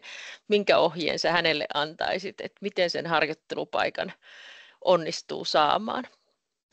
No, tämä on varmaan kaikille tuttu ja tylsäkin ehkä kommentti, mutta se semmoinen aktiivisuushan aina palkitaan. On se sitten opiskelija ulkomailta tai Suomesta, niin se semmoinen aktiivinen yhteydenotto ja jollakin tavalla erottuminen sieltä massasta auttaa varmasti paljon. Ja sitten myös opiskelijoille, tai jos se kielitaito on huono, niin kuin suomen kielen osalta, niin ei sitä kannata liikaa arastella. Meillä on todella hyviä kokemuksia siitä, että on tavallaan meidän puolelta rohkaistu näitä kansainvälisiä opiskelijoita käyttää suomen kieltä ja tietyllä tavalla jopa niin kuin pyritty itsekin käyttää sitä suomen kieltä just siitä syystä, että annettaisiin niille mahdollisuuksia käyttää sitä kieltä, niin se on ollut hedelmällistä, sanoisin näin. Hyvä, kiitos. Ja kiitos Janne tässä kohtaa. Jutellaan hetki Mikon kanssa. Ootko Mikko paikalla? Sulla on kamera nyt. Olet sieltä löytyi Mikko. Sä edustat työntekijäjärjestöä Tekniikan Akateemisia. Te olette ottanut työperäisen muuton puolesta aika paljonkin tuolla mediassa kantaa. Minkälaisia ajatuksia sinussa herättää tämä tekniikan-alan osaajien löytyminen myös jo maassa olevista muilla perusteilla muuttaneista opiskelijoista tai muista ryhmistä? Aloitetaan sillä, että ei meillä ole mitään tarvetta erotella ihmisiä, jotka tulee kansainvälisenä osaajana valmiina työmarkkinoille tai jotka opiskelee Suomessa ja on asiantuntijoita. Ne on molemmat tekniikan alan asiantuntijoita ja osaajia. Se, missä ehkä ne on hyvä erotella toisistaan, on se, että opiskelija saattaa kaipata vähän erilaista tukea kuin se, joka tulee suoraan työelämään, mutta molemmat tulee tänne niin kuin tekemään kovan luokan asiantuntijatyötä ja ovat niin kuin sillä tavalla kansainvälisiä osaajia, että me emme katso näitä sillä tavalla eri ryhminä. Okei, siis joo, että asiantuntijuus edellä ja tausta sitten siellä taustalla. Joo. Sen verran jatkaa, että meidän niin kuin, tekniikan alan niin kuin diplomi-insinööreistä joka 4. valmistuva on ulkomaalainen, 25%, eli otamme kantaa myös siksi, että Suomessa ei ole kohta lainkaan riittävästi diplomi-insinöörejä yritysten tarpeisiin, saati sitten kasvavien yritysten tarpeisiin, jos ei me löydetä myös osaavaa ulkomaista työvoimaa. Joo. Miten te olette toiminut tällä harjoittelun kentällä?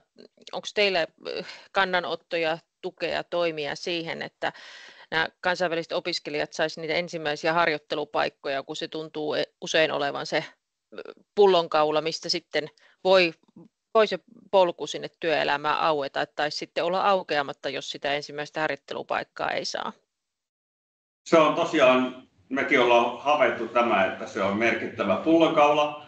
Meillä tutkittiin tuossa tilastoja ja todettiin, että kansainvälisellä tekniikan alan opiskelijalla joka tekee diplomityön yritykseen, on noin 75% todennäköisesti, että se löytää oman alan hyvänlaatuisen työpaikan valmistumisen jälkeen. Ja jos sitä ei tehty yritykseen, niin se todennäköisesti tippuu 15%. Ja vaikka tässä on ero suomalaisiin, niin suomalaisissakin ne numerot on 90% ja 30%. Eli Suomessakin se on merkittävä tekijä, että löydät yrityksen, jossa pääset tekemään diplomityön. Erona on se, että kansainvälisellä opiskelijalla, joka tekee maisterin tutkinnon, sillä on vain reilu vuosi aikaa löytää se yritys, jossa se tekee diplomityönsä. Ja erityisen haasteeksi tulee se, että nekin yritykset, jotka palkkaa kansainvälisiä opiskelijoita tai kansainvälisiä työntekijöitä, ei ole vielä oivaltaneet sitä, että näiden kansainvälisten opiskelijoiden pitää aloittaa diplomityön tekeminen tammikuussa. Eli syksystä pitää tehdä rekrykausi opiskelijoille, jotta me saadaan niille todella loistaville opiskelijoille diplomityöpaikat.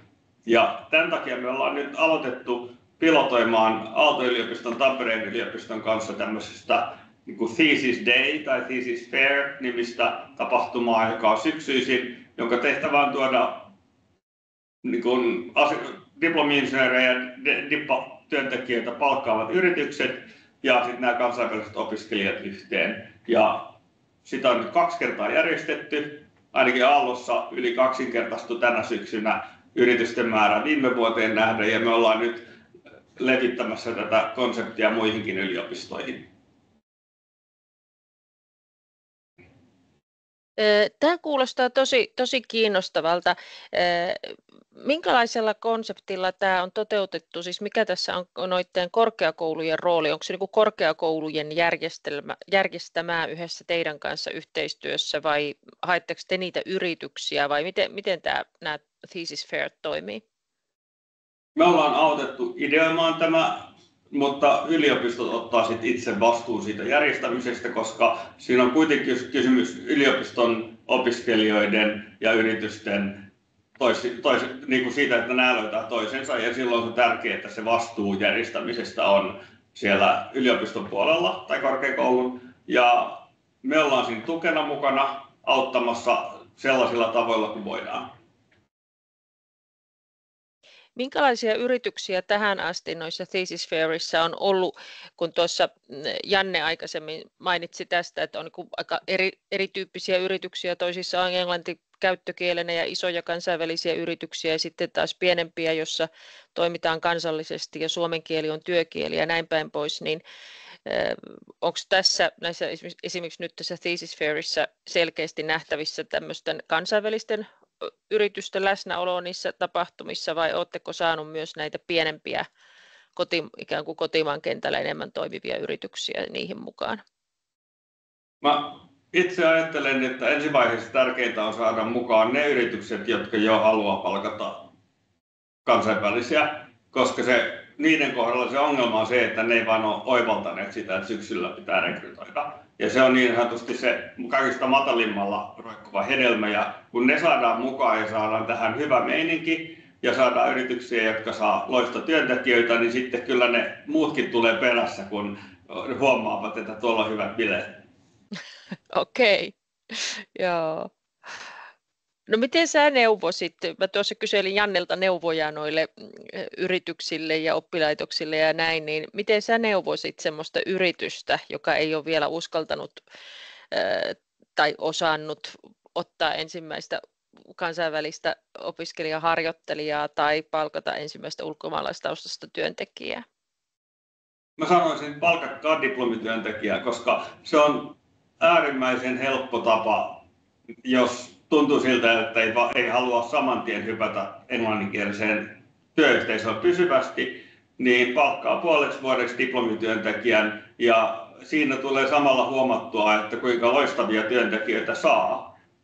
Ja jos jostain syystä käy niin, että sen ihmisen kanssa ei yhteistyö pelaa, niin sitten voi kirjoittaa hänelle hyvän suosituksen ja hän voi jatkaa siitä muualle työuraansa, eikä ole mitään niin kuin pahoja fiiliksiä, koska se diplomityö ei ole lupaus työpaikasta, vaan se on harjoittelu ja mahdollisuus osoittaa sitä, että mihin susta on. Joo, semmoinen niin kuin pehmeä polku. Janne, sulla on siellä käsi pystyssä, ole hyvä. Joo, tuossa on täysin samaa mieltä tuosta, että jäi tuossa vinkkinä antamattakin tämä, että yrityksille lähinnä se, että nimenomaan näiden harjoittelujen kautta ja opinnäyte- tai diplomitöiden kautta se madaltaa myös sitä kynnystä ja päästään sillä tavalla sitten myös niiden yksilöiden ja ihmisten kanssa tutuiksi.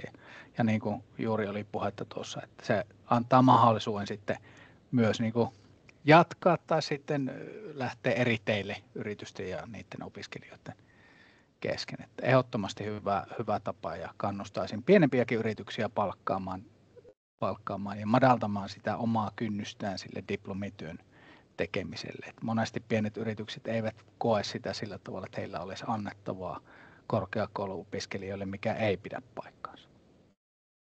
Tämän lisäksi mä ottaisin toisen asian, joka on se, että kannattaa ottaa yhteyttä omaan työnantajaliittoon, olisi sitten Etelärannassa tai Suomen Yrittäjät, koska heillä on olemassa monella alalla tällaisia vertaistukiverkostoja, jossa voi mennä kyselemään ja oppimaan sitä, että mitä kaikkea pitää tehdä, jos palkkaa kansainvälisen osaajan.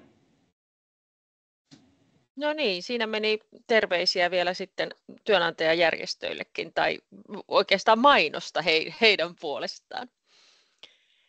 Hyvä. Olisiko teillä, Janne ja Mikko, jotain, mitä haluaisitte toisiltanne kysyä tai kommentoida vielä tässä kohtaa? Mä voisin ehkä semmoisen kommentin nostaa tähän. Aikaisemmin puhuttiin pitovoimasta, niin Suomella on vahvuuksia, eikä vahvuuksia ole pelkästään niin kuin luonto tai muut tämmöiset perinteiset asiat, mutta vaan niin kuin yksinkertaisesti se, että meillä kaupungit toimii ja meillä on niin kuin mahdollisuus hyvään elämään, mutta sitten meillä on tiettyjä asioita, jotka pitää niin kuin hahmottaa ja korjata, josta yksi on se, että meillä usein käsitetään maahanmuuttajat sellaisena, että ne tulee tänne töihin. Ei ne tule töihin, ne tulee elämään. Ja jokaisen työntekijän mukana tulee kokonainen elämä. Ja se tarkoittaa sitä, että niillä pitää olla pääsy myös muihin elämän osa-alueisiin. Ja jos katsotaan, meillä oli tämmöinen kansainvälinen osaajatutkimus, jos kyseltiin opiskelijoiden näkemyksiä. Ja Tanskassa oli vastaava expateista ja molemmissa nousi 3 asiaa, joilla on iso vaikutus siihen, että päättääkö ne jäädä maahan. Ensimmäinen on toki se, että pitää olla ura. Se on ei ole yleensä neuvoteltavissa, että on hyvä työ ja näin edelleen. Toinen on se, että sulla on paikallisia kavereita. Yksikin riittää siihen yllättävän pitkälle. Ja sitten 3 on se, että sun perhe on tyytyväinen. Ja siinä ollaan oikeastaan aika perusasioiden äärellä. Kiitos Mikko. Tuo oli hyvä silta siihen pitovoima-asiaan, mitä mä tuossa omassa pienessä alustuksessani vähän toin esiin, että mitä siinä 1 ja 5 vuoden välillä mahtaa tapahtua, niin voisiko se olla esimerkiksi perheen viihtymättömyys tai jotain muuta vastaavaa. Otetaan Elena ja Marina takaisin keskusteluun. Toivottavasti olette siellä paikalla. Kysyisin vaikka Marinalta nyt ensin. Tai kysytään Elenalta, kun sulla on se tekniikan alan opiskelukin nyt tässä meneillään, että millaisia kokemuksia sulla on tämän harjoittelupaikka-asiasta? Minkälaista on ollut hakea ja miten olet saanut Suomessa harjoittelupaikkoja, toisaalta siellä kasvatustieteen alalla ja toisaalta sitten nyt tekniikan alalla? Kasvatustieteen alalle oli todella hyvä, helppo päästä, koska meillä oli maisterin ohjelman sisälletty, se oli pakollinen osa kaikille harjoittelukoulussa. Kaikilla oli paikka, kaikilla oli tunnit ja silloin se oli suoritettu. Sitten kun minä oikeasti haluaisin työllistyä alalle, sitten oli vaikeuksia, koska suomen kieli ei ollut silloin niin hyvä kuin pitäisi olla. Ja onneksi minä pääsin kavakoulutukseen ja tämän kavakoulutuksen kautta työharjoitteluun ja suoraan töihin. Eli tämä oli helppo tehdä, mutta nyt kun opiskelen ohjelmointia, minä huomasin, että on todella vaikea päästä harjoittelun edes, jos se on palkaton. Ja minulla oli vain yksi kokemus hakea harjoittelupaikkaa, koska minä opiskelin viime vuonna Linguistic Data Sciences ja haluaisin päästä harjoitteluun Jupretiin, missä olen itse työntekijä, mutta kuitenkin ei se onnistunut viime vuonna, toivottavasti onnistuu tänä vuonna. Okei, eli silloin kun sä opiskelit kasvatustieteitä, niin koulu, oppilaitos järjesti ne paikat, että sä et tarvinnut edes itse hakea. Joo. Ja minä hain myös, kun ensimmäinen vuosi oli suoritettu, sitten toinen vuosi oli viimeinen, ja minä hain Helsingistä harjoittelupaikka, missä oli palkka. Ja minä sain paikan, mutta korona sitten alkoi ja kaikki romahtui. No niin, koronat tuli sielläkin vastaan. Joo, tämä on mielenkiintoista tosiaan sille, että ollaan varmasti aika erilaisissa tilanteissa tuon suomen kielen taidon vaatimuksen kohdalla silloin, kun puhutaan tekniikan alasta ja sitten kasvatusalasta, että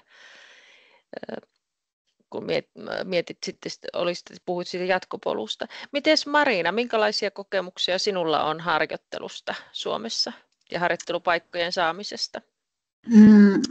Mulla oli 2 harjoittelua ja ensimmäinen harjoittelu oli vaikea saada. Itse asiassa olin saanut sellainen vastauksen, että tällä hetkellä ei ole mahdollista antaa mulle paikkaa, koska sitten kaikki on jo varattu ja piti olla ehkä semmoinen, kun just, että Janne oli kertonut, että aktiivinen ja mä olin kirjoittanut vastauksen, missä mä perustelen, miksi mä olen hyvä harjoittelupaikassa olisin, koska olen valmiina, ajattelin silloinkin, olen valmiina jo opettajana ja voin antaa, ei vain hakea sitä, mutta silti ja pääsin saman paikan, missä oli, ei ole heti annettu myönteinen vastauksen. Joo, mutta seuraava paikka mä olen saanut ihan helposti vain soittamalla, laittamalla sähköpostia ja soittamalla. Ja itse asiassa koen myöskin, että en vain oikeasti saanut, myöskin antanut aika paljon työpaikalla, että omalla persoonalla tulin sinne ja kertonut, ja me ollaan erilaisia, just kun myöskin just te olitte sanoneet äsken, että me emme tule vain tekemään töitä, me tullaan tänne elämään myöskin. Ja se on oikeasti näin. Elämä on kaikissa jokaisessa hetkessä. Ja se on nautinto myöskin työpaikalla, jos me arvostamme siitä. Näinkin mä tulin ja saanut itse nautintoa. Ja sitten itse asiassa pohdin, miksi ei ole koulu varma mun paikka. Ja nytkin vielä tyytyväinen tästä. Näinkin meni. Joo, no siinä oli hyvä esimerkki sinnikkyydestä. Jos olisit hyväksynyt sen ensimmäisen kieltävän vastauksen, niin se harjoittelupaikka olisi jäänyt sitten saamatta. Joo. Mitä sä, Elena, ajattelet, kun sanoit, että tekniikan nyt siinä ohjelmoinnin alalla on ollut niin paljon vaikeampi saada sitä harjoittelupaikkaa, että mitä syitä siellä sitten voi olla, että se on niin erilaista verrattuna sinne kasvatusalaan? No, tällä alalla on kova kilpailu, kovempi kuin kasvatusalalla, ja vaikka työntekijän tarve on myöskin kova, mutta jotenkin on vaikea päästä ensimmäisen rajan niin sanotusti yli. Eli ensimmäinen harjoittelupaikka on todella vaikea löytää. Sen jälkeen ehkä asia helpottuu ja prosessi menee nopeampi, mutta tämä ensimmäinen työllistäminen on todella vaikea. Ehkä osaamista ei riitä tai kielitaitoa myös ei riitä ja taas todella kova kilpailu. Kyllä. Näetkö, että olisi jotain sellaista, mitä oppilaitos tai yritykset tai miksei työntekijä tai työnantajajärjestöt tai joku muu taho voisi tehdä, tukea tai auttaa jotenkin sitä eteenpäin pääsyä? No, omasta kokemuksesta voi sanoa, että minä äsken suoritin työvoimakoulutus, Booty Trainee Academy, ohjelmointia just. Ja meillä oli muutama opiskelija, jotka ovat suorittaneet korkeakouluopinnot. Ja he sanoivat, että niin kuin meidän yhteinen projekti, me teimme tämän projektin joka päivä, koko päivä. Ja heillä niin kuin ammattikorkeakoulussa se oli eri tavalla järjestetty. Heillä oli niin kuin muutama päivä viikossa ja se ei ollut niin kuin laajuisesti tehty, niin hyvin tehty. Siksi heille jäi sellainen niin kuin, epäonnistumisen tai jotain sellaista. Että minun mielestä yliopistossa pitäisi olla aika tai paikka järjestää joku projekti opiskelijoille, jotta he voisivat niin kuin, tehdä työtä niin kuin oikeassa työssä joka päivä, vaikka 9–5 tai sellaista, jotta se tuntuisi oikeasta työstä ja heillä olisi mahdollisuus niin kuin harjoitella niin kuin oikeassa työssä. Ja se voisi olla esimerkiksi ensimmäinen kokemus CV:n tai vaikka jotain sellaista, koska se on todella tärkeää, miltä tuntuu se työpäivä, mitä sä teet tämän työpäivän aikana, miten oikeasti koko kehitysprosessi ohjelmistoalalla menee. Minä olen oppinut niin paljon tästä niin kuin työvoimakoulutuksesta, että olen todella kiitollinen, että pääsin sinne, mutta pitää vielä kehittää osaamista. Hyvä. Eli tämmöistä ihan niin kuin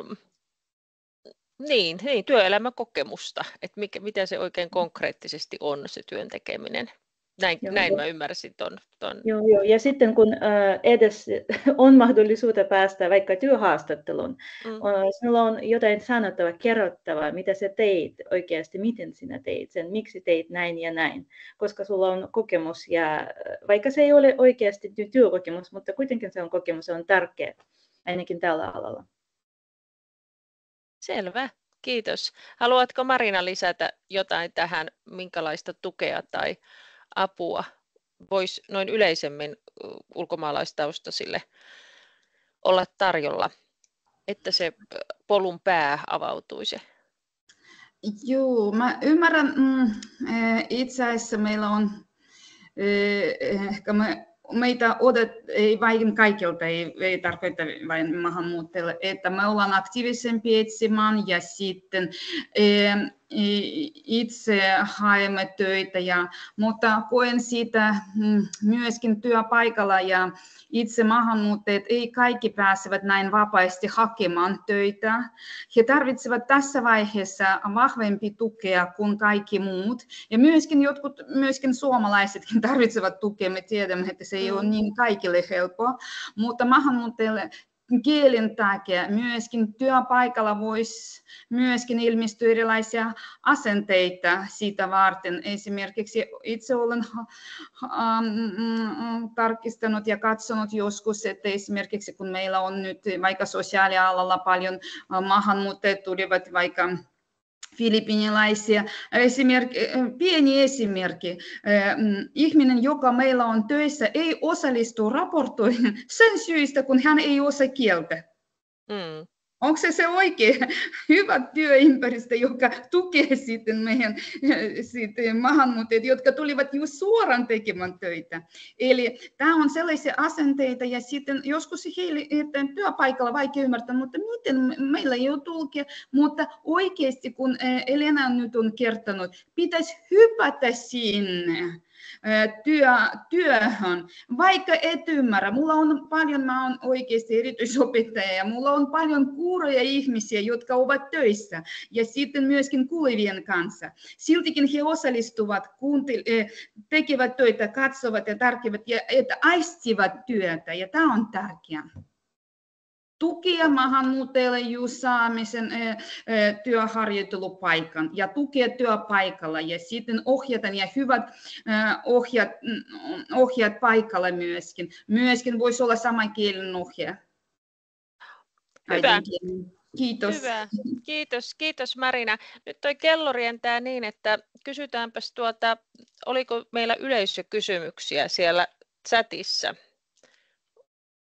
Täällä oli nimenomaan tätä, mitä tässä keskustelussa teillä nousi esiin ja mitä kommentoittekin, niin oli nimenomaan se työnsaannin vaikeus ja tavallaan se niiden ylipäätään ensimmäisten mahdollisuuksien löytäminen ja miten niitä taitoja voi esimerkiksi siihen uuteen toimintaympäristöön tai näin saada, jos sitä ensimmäistä työpaikkaa ei löydy tai sitä harjoittelupaikkaa ja tavallaan sitten pohdintaa, että mikä siihen avuksi, mutta teiltä tähän tuli hyvät kommentit. Sitten täällä oli pohdinnassa myös se, että osaajatarpeissa tekniikan alalla on aika isoja tarveeroja ehkäpä alueellisesti tai koulutustason mukaan, vaaditaanko maisteritasoa esimerkiksi tai myös vähän alan mukaan ja sitten vielä suhdannevaihtelut päälle, niin onko tavallaan tähän haasteelliseen tilanteeseen tai siihen osaajatarpeen kohdentumiseen niin jotakin kommenttia teillä? Mä voisin meiltä aloittaa sillä, että meillä on Tekniikan akateemisissa tosi hyvät palvelut, mistä saa tietoa oman tehtävän työttömyystilanteesta, palkkatasosta ja muusta suhteessa omaan osaamiseen ja tehtävän vaativuuteen ja kaikkea tällaisia palveluja kannattaa hyödyntää. Samoin sellaisia, missä voi niin kuin uraneuvojat ja muut auttaa räätälöimään omaa CVtä ja kokemusta sellaiseen muotoon, mikä työnantaja todennäköisimmin hahmottaa. Se on yksi asia, mitä kannattaa tehdä. Toinen, kerron tässä nyt tästä omasta aktiivisuudesta tarinan, koska se on erityisen haastavaa työpaikan löytäminen niille, jotka on tulleet ulkomailta, mutta ei se ole aina helppoa suomalaisellekaan. Ja meidän toiminnanjohtaja tykkää kertoa tarinaa tämmöisestä tekniikan tohtorista, jonka hän aikanaan tapasi junassa, asui Kuopiossa ja oli sieltä niin kuin etsimässä uutta työpaikkaa. Ja kun niitä työpaikkoja ei ihan hirveästi ollut niin kuin hänen alalleen koko Itä-Suomessa tarjolla, niin hän sitten katsoi, että tuolla on sellainen teollisuusalue, jossa on sellaisia teollisia yrityksiä, joilla voisi olla tarvetta. Ja sitten se kävi jokaisen firman paikan päällä soittamassa ovikelloa ja kertomassa, että mä olen tällainen ihminen, että olisiko teillä tarvetta ihmiselle. Ja sieltä 20 firman joukosta, mitkä se läpikäveli, löysi sitten sen, mihin hän pääsi töihin. Että joskus se vaatii aika sellaista niin kuin suoraa otetta siihen, että kävelee yritykseen ja kertoo toimitusjohtajalle, että teillä voisi olla hyötyä tällaisesta kaverista. Kiitos Mikko, se oli positiivinen esimerkki, vähän samaan tapaan kuin tuolla Marinalla aikaisemmin, semmoinen sinnikkyys. Haluatko Janne kommentoida jotain tuohon Outin esittämään kysymysryppääseen tai ajatusryppääseen tarpeesta? Joo, meillä tosin niin kuin alussa sanoin, niin meillä ei toistaiseksi ole ollut hankaluuksia saada henkilökuntaa. Meillä on aika hyvä maine tässä paikallisesti ja sitä kautta meille aina on se paikka kuin mikä tahansa, niin meillä saadaan kyllä hyvin työhakemuksia ja hakijoita sitä kautta sitten. Et en osaa nyt antaa sen parempia neuvoja tässä. Okei. Mikolta mä olisin voinut vielä kysyä, kun sä tuossa kerroit hyvin noista palveluista, mitä teillä on työntekijäjärjestöjä annettavana sekä maahanmuuttajataustaisille että kaikille opiskelijoille ja työnhakijoille ja näin palkkatilastoja ynnä muita, että osaako yleensä ulkomaalaistaustaiset käyttää näitä teidän palveluja samalla tavalla kuin täällä syntyneet ja näin meidän järjestelmiin tottuneet ihmiset? No se voi todeta, että eivät vielä yhtä hyvin ja se on asia, joka parissa me tehdään töitä, että he olisivat tietoisempia siitä, että tällaisia vaihtoehtoja on olemassa. Että en ajattele, että se on heidän ongelmansa, vaan meidän ongelmamme, kun emme ole osanneet viestiä ja puhua siitä riittävästi. Joo. No toi on varmaan monilla aloilla. Mä oon itse jonkin verran noiden sosiaali- ja terveysalan järjestöjen kanssa ollut tekemisissä, kun on sitä alaa ja sen maahanmuuttoa tutkinut itse, niin on törmännyt ihan sellaiseenkin ajatukseen, että on etenkin sote-alalla, tai ainakin sote-alalla on sellaisia ihmisiä maahanmuuttaneissa, jotka eivät ehkä uskallakaan lähestyä työntekijäjärjestöjä, koska voi olla omasta lähtömaasta ihan erilainen käsitys ammattiliittoon kuulumisesta ja ammattiliitoista. Oletko Mikko tällaiseen törmännyt? Kyllä siihen törmää myös meidän alalla, että meillähän tulee paljon ihmisiä niin kuin tuolta Kaakkois-Aasiasta, Afrikasta, jossa on maita, jossa ammattiliittoon kuuluminen on rikollista ja siitä voi tulla vankeustuomio, että sitä ei voi kertoa esimerkiksi sukulaisilleen, että on liittynyt liittoon. Ja se vaatii sitä, että uusien ihmisten kanssa, kun heille esitellään suomalaista ammattiliittoa, niin siinä vaiheessa niin kun vähän ilme kirkastuu tai leuka loksahtaa lattialle, kun kertoo, että yli puolet suomalaista diplomi-insinööristä kuuluu liittoon, ja se on ihan normaalia. Mutta että samalla se on sellainen erityisen suojattu henkilötieto, jota ei kukaan saa kertoa kenellekään ilman sen asianomaisen lupaa. Niin nämä kaksi asiaa antaa sellaista turvallisuutta, että sitten voi päättää liittoon liittyä. Joo. Kiitos Mikko. Me voidaan ehkä, tämä oli hyvä esimerkki siitä, miten erilaisista maailmoista myös voidaan tulla, kun tullaan Suomeen jostakin ihan toisen tyyppisestä kulttuurista, että näitä itsestäänselvyyksiä kannattaa tietysti myös muistaa sitten aina avata. Kiitoksia panelisteille. Tässä on hyvin monenlaisia näkökulmia tullut esiin ja minusta tuntuu, että tämä harjoittelupaikan saaminen siinä niin kuin keskeisimpinä askeleena kohti työtä korkeakoulutetulla tai korkeakoulussa opiskelevalla ulkomaalaistaustaisella niin tuli hyvin selkeästi tässä esiin, ja toisaalta se, että kuinka eri kokoisilla ja eri alojen yrityksillä on hyvinkin erilaiset valmiudet ja toisaalta tarpeet muunkielisten työllistämiseen.